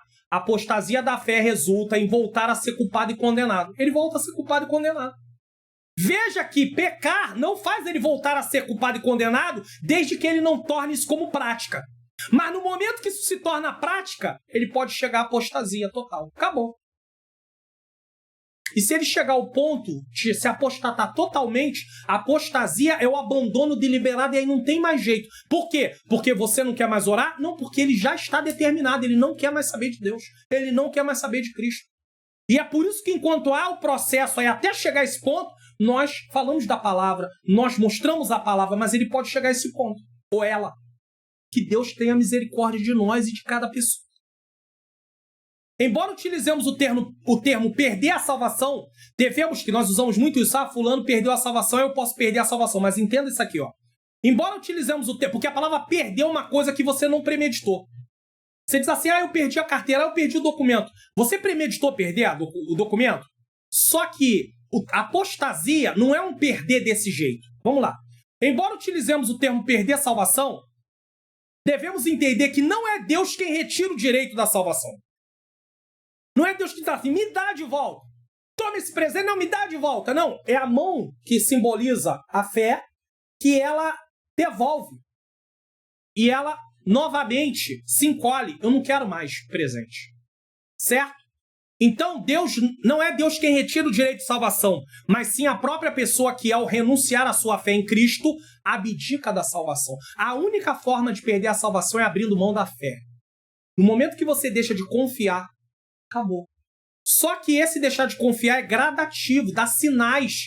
E é por isso que temos que estar congregando, é por isso que temos que estar cultuando junto, porque nós somos edificados através um dos outros.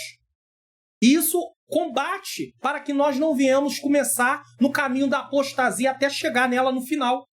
Uma apostasia final. Está rumo à apostasia, esse seria o termo mais correto. O termo correto. Rumo à apostasia. Que a apostasia é um fim. Apostasia.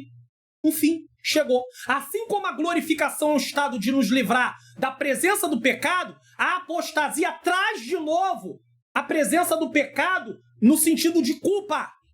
Não no sentido de ser pecador, mas no sentido de culpa. Está condenado de novo. Meu Deus, por quê? Porque abriu mão da fé. Voltou ao estado primeiro.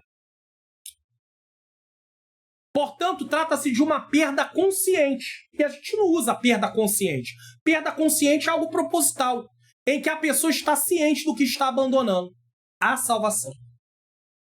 3. A promessa e a segurança da salvação. Então aqui nós estamos indo para o último ponto. A promessa de salvação também nos traz uma consoladora certeza.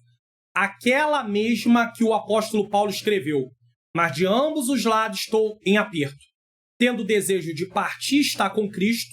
Então ele tinha convicção da sua salvação. Você tem? Eu tenho? Em Cristo, através da graça, temos que ter. Porque isto é ainda muito melhor. Filipenses 1:23.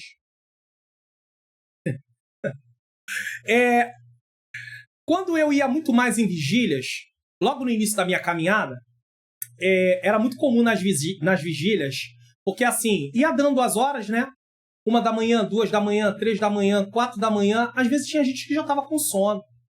Dependendo da forma que a vigília também é dirigida, isso também ajuda muito, né?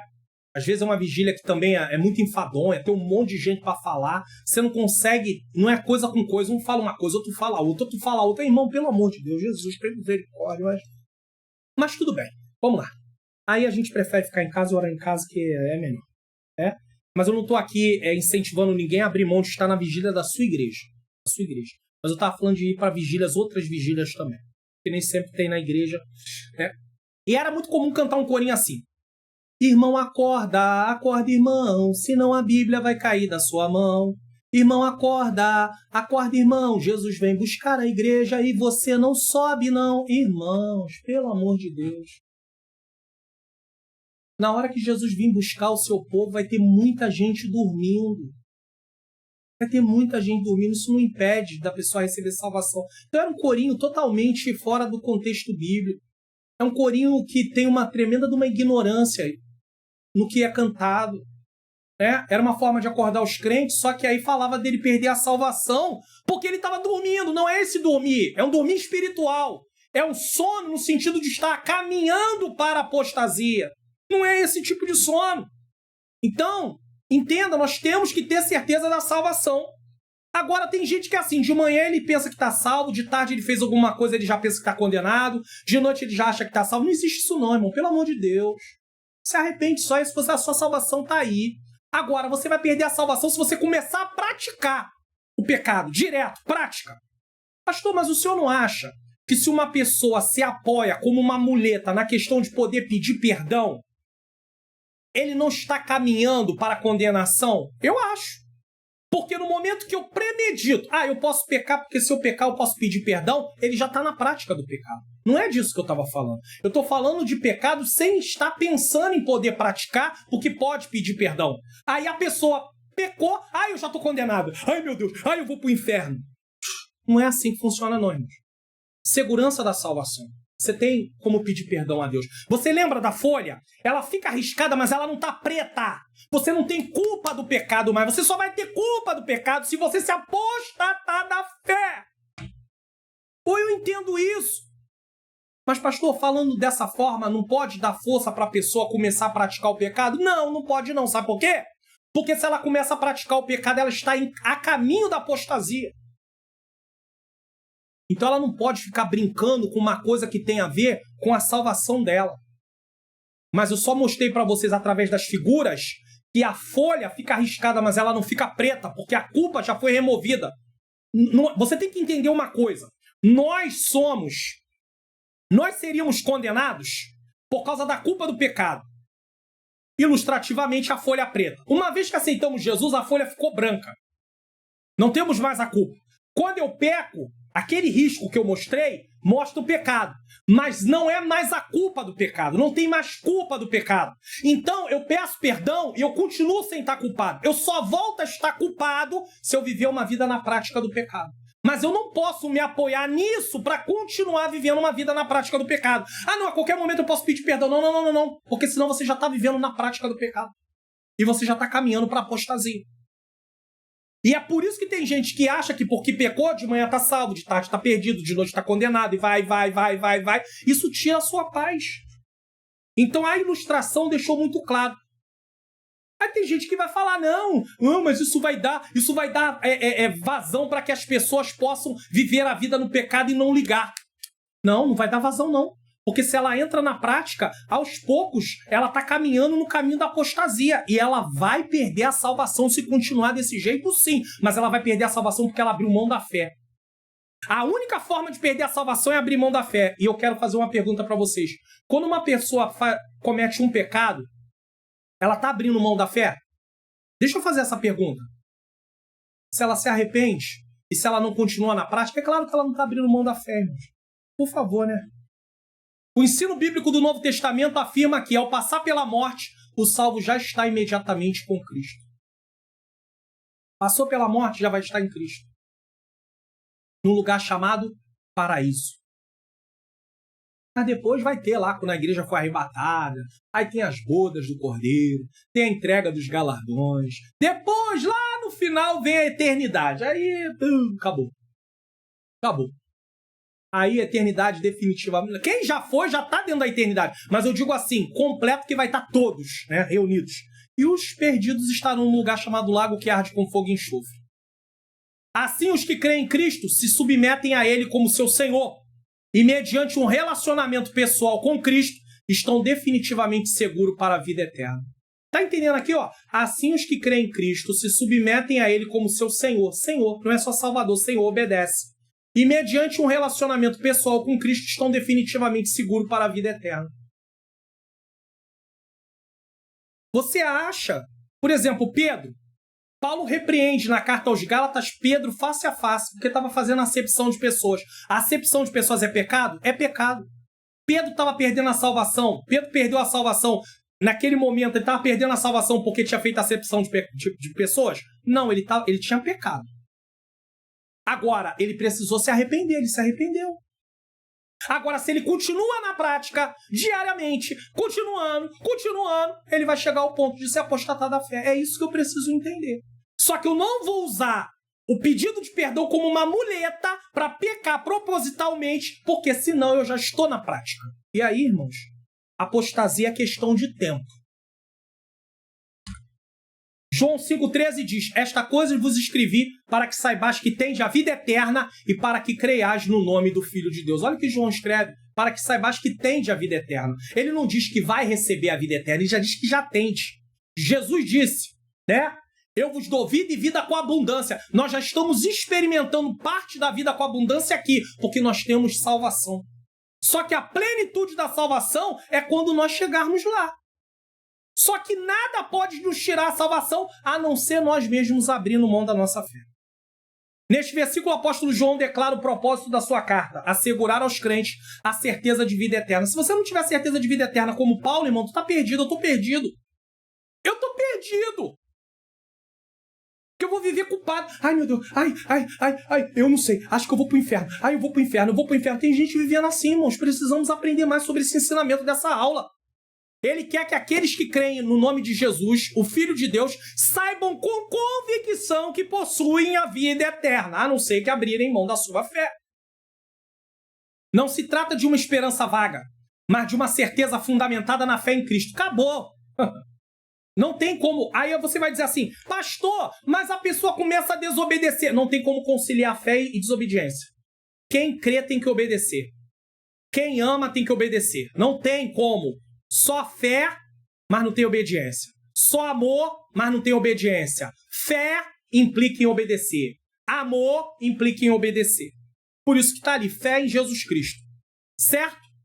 A expressão "creais no Filho de Deus" reforça a importância da confiança contínua em Jesus para a salvação. É Jesus quem salva. Promessa de salvação. Condição: crer em Jesus. Continuar crendo em Jesus. E crer implica em obedecer. Sinopse do tópico 3. O nosso Senhor Jesus Cristo é o centro da promessa da nossa salvação. Centro. Conclusão. Eu já sabia que essa aula ia ser maior um pouco. Talvez seja a maior aula do trimestre. Porque não tem como falar de salvação rapidamente aqui, no sentido de eu querer fazer uma explicação mais ampla para que vocês tenham argumentação caso apareça algum assunto dentro da aula. E eu continuo recomendando o vídeo aqui, aprendendo sobre a salvação em Jesus Cristo, que eu ainda vou detalhar mais algumas coisas aqui para você. É um vídeo um pouquinho mais longo? É, mas vale a pena, irmãos. Isso aqui é uma coisa que eu precisaria estudar de quando em quando. E aqui é um panorama, não é uma coisa mais aprofundada, não.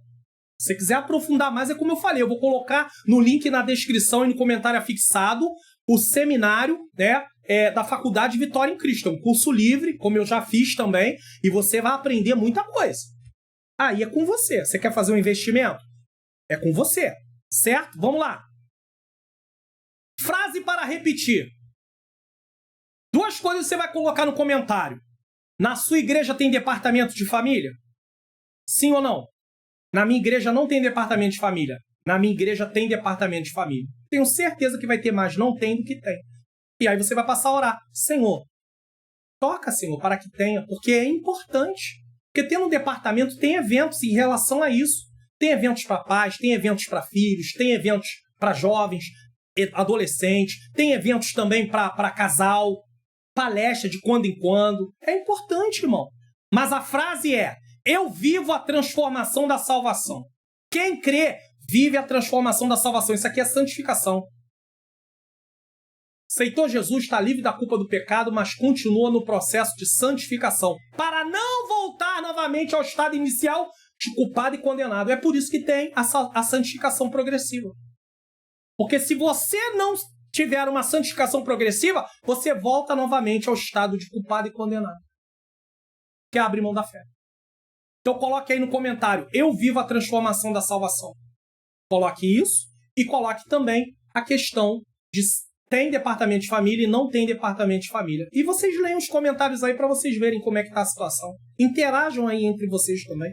É importante, certo? E também, se quiser, vai interagir lá no grupo do Telegram. Ó, tá aqui, ó. Venha participar do grupo do Telegram. Eu sempre coloco outras coisas lá. Você vem fazer parte, você vai ter acesso a outras informações. Tá aqui, ó. Leitura da Bíblia, alguma coisa a mais que eu coloco lá, é importante. Lá eu também vou colocar o link do seminário que eu falei.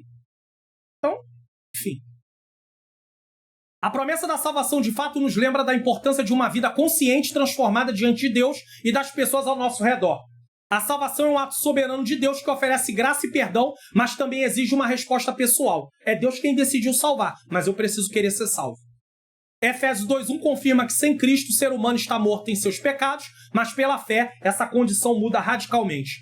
Portanto, a salvação envolve a ação de Deus e a aceitação humana.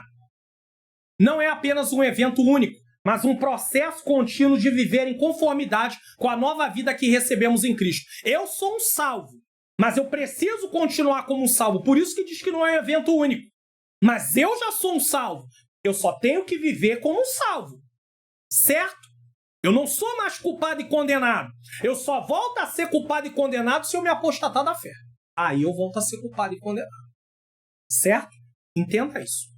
Rejeitar essa oferta resulta em continuar separado de Deus, vivendo na escuridão dos pecados.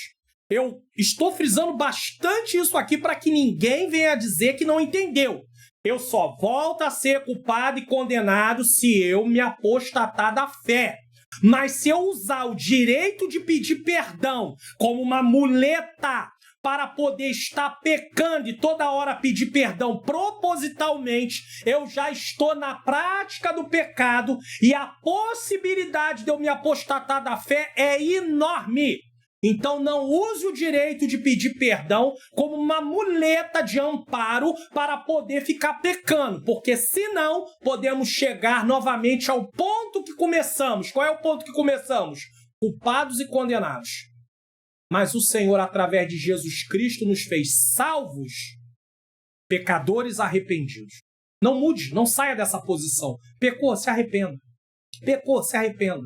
Não como possibilidade, mas é uma coisa que vai acontecer. Mas não é um direito para você ficar pecando. Pecou, se arrependa. Se arrependa. Se arrependa. E aí você não vai ter culpa. No sentido de ficar pensando, de manhã eu tô salvo, de tarde eu tô condenado, de noite eu tô salvo, no outro dia eu tô condenado. Senão não tem quem aguente, irmãos. Não tem quem aguente. E aí realmente você acaba desistindo, abandonando a fé. Não abandone a fé. Vamos em frente. Vamos conferir o que iremos estudar na próxima lição. Promessa de cura divina. Cremos nisso porque somos pentecostais e acreditamos que os dons são para os tempos da atualidade. Lição 6, 10 de novembro de 2024. Lembrando a você, se quiser nos convidar, eu prego, eu dou aula de escola dominical, eu dou aula de seminário, treinamento, aconselhamento, enfim, prego em seminários, congressos, não só de EBD, de igreja também, festividade. Fique em paz. Quer convidar? Entre em contato em nome de Jesus. E lembro a você que se você quiser semear no meu ministério de ensino, afinal de contas nós estamos aqui, tudo aqui está sendo, essa aula é gratuita. Mas se você quer semear, você reconhece, poxa, eu quero investir, eu quero semear no ministério do pastor Mário Luna, ele está aí dedicado integralmente à obra do Senhor. Então, coloque aí o seu telefone, né, no seu banco, leia o QR Code e coloque o valor que você achar que pode semear, ou a chave Pix também. Pastor, não tenho como, não dá, ora por mim, pela minha esposa, tá? Ora por nós precisamos de oração, tá? Vamos orar? Não vou pedir perdão pelo tempo, porque mais do que necessário essa aula. Pastor, como é que eu vou? O senhor deu 1 hora e pouca de aula, quase 2 horas, e eu vou ministrar isso lá na sala. Você vai pegar os pontos mais importantes e vai levar para a sala de aula. E vai conseguir ministrar do mesmo jeito, sem nenhum problema, tá bom? Fique em paz que Deus vai usar você e eu creio nisso para a glória do nome santo do Senhor. Nesse momento vamos orar. Eu vou colocar na próxima tela os vídeos de recomendação, entre eles aprendendo sobre a salvação de Jesus Cristo, tá bom? Tô deixando também aí o link de Provérbios, que tem sido importante. Eu acho que vale a pena você assistir também, tá? Os vídeos que falam sobre Provérbios, porque ensinamentos práticos para a vida do dia a dia. Vou deixar lá nos links. Vou deixar na descrição e no comentário afixado os links do seminário, o meu curso Como Facilitar Meu Estudo da Bíblia, o pacote de slides da EBD comentado online. Enfim, vou deixar lá no Telegram também, por isso entre no meu canal no Telegram. O link para entrar no canal tá aí na descrição também, tá? Vamos orar como fundo musical aí, tá bom? Vou deixar como fundo nesse caso, tá? O louvor que a esposa tá louvando aí, tá bom? Para vocês também. Vou deixar aqui como fundo musical aqui para vocês nesse momento. Senhor, meu Deus e meu amado Pai, Pai amado, Pai querido, nesse momento em oração, eu quero vir mais uma vez pedir perdão dos meus pecados, erros, faltas e falhas. Eu quero te agradecer, ó Deus, por esta aula. Eu sei que o tempo foi um pouco maior, mas eu te agradeço, eu te louvo. Sabe por quê? Porque era necessário explicar sobre isso, que eu sei que tem muita gente que tem dúvida. Eu sei que vai ter gente que vai mandar essa lição para outras pessoas, para que eles tirem a dúvida do coração deles, pois foi uma lição cheia de ilustração. Eu te louvo porque o Senhor me deu condição de gravar essa lição e ela vai ficar aqui no canal, Senhor, para que qualquer momento as pessoas possam assistir, não só na época da aula, mas fora da época da aula também. Senhor, eu entrego cada professor que seja uma aula impactante, uma aula edificante. Eu quero continuar pedindo a tua bênção para a minha vida, minha esposa, meus filhos, netos, família, para o nosso ministério. Abre as portas, Senhor. Aonde o Senhor nos enviar, iremos para a glória do teu nome. Eu entrego tudo isso nas tuas mãos em nome de Jesus. Amém. Bom, receba a bênção apostólica nesse momento e louvado seja o nome santo do Senhor e vídeo de recomendação na próxima tela.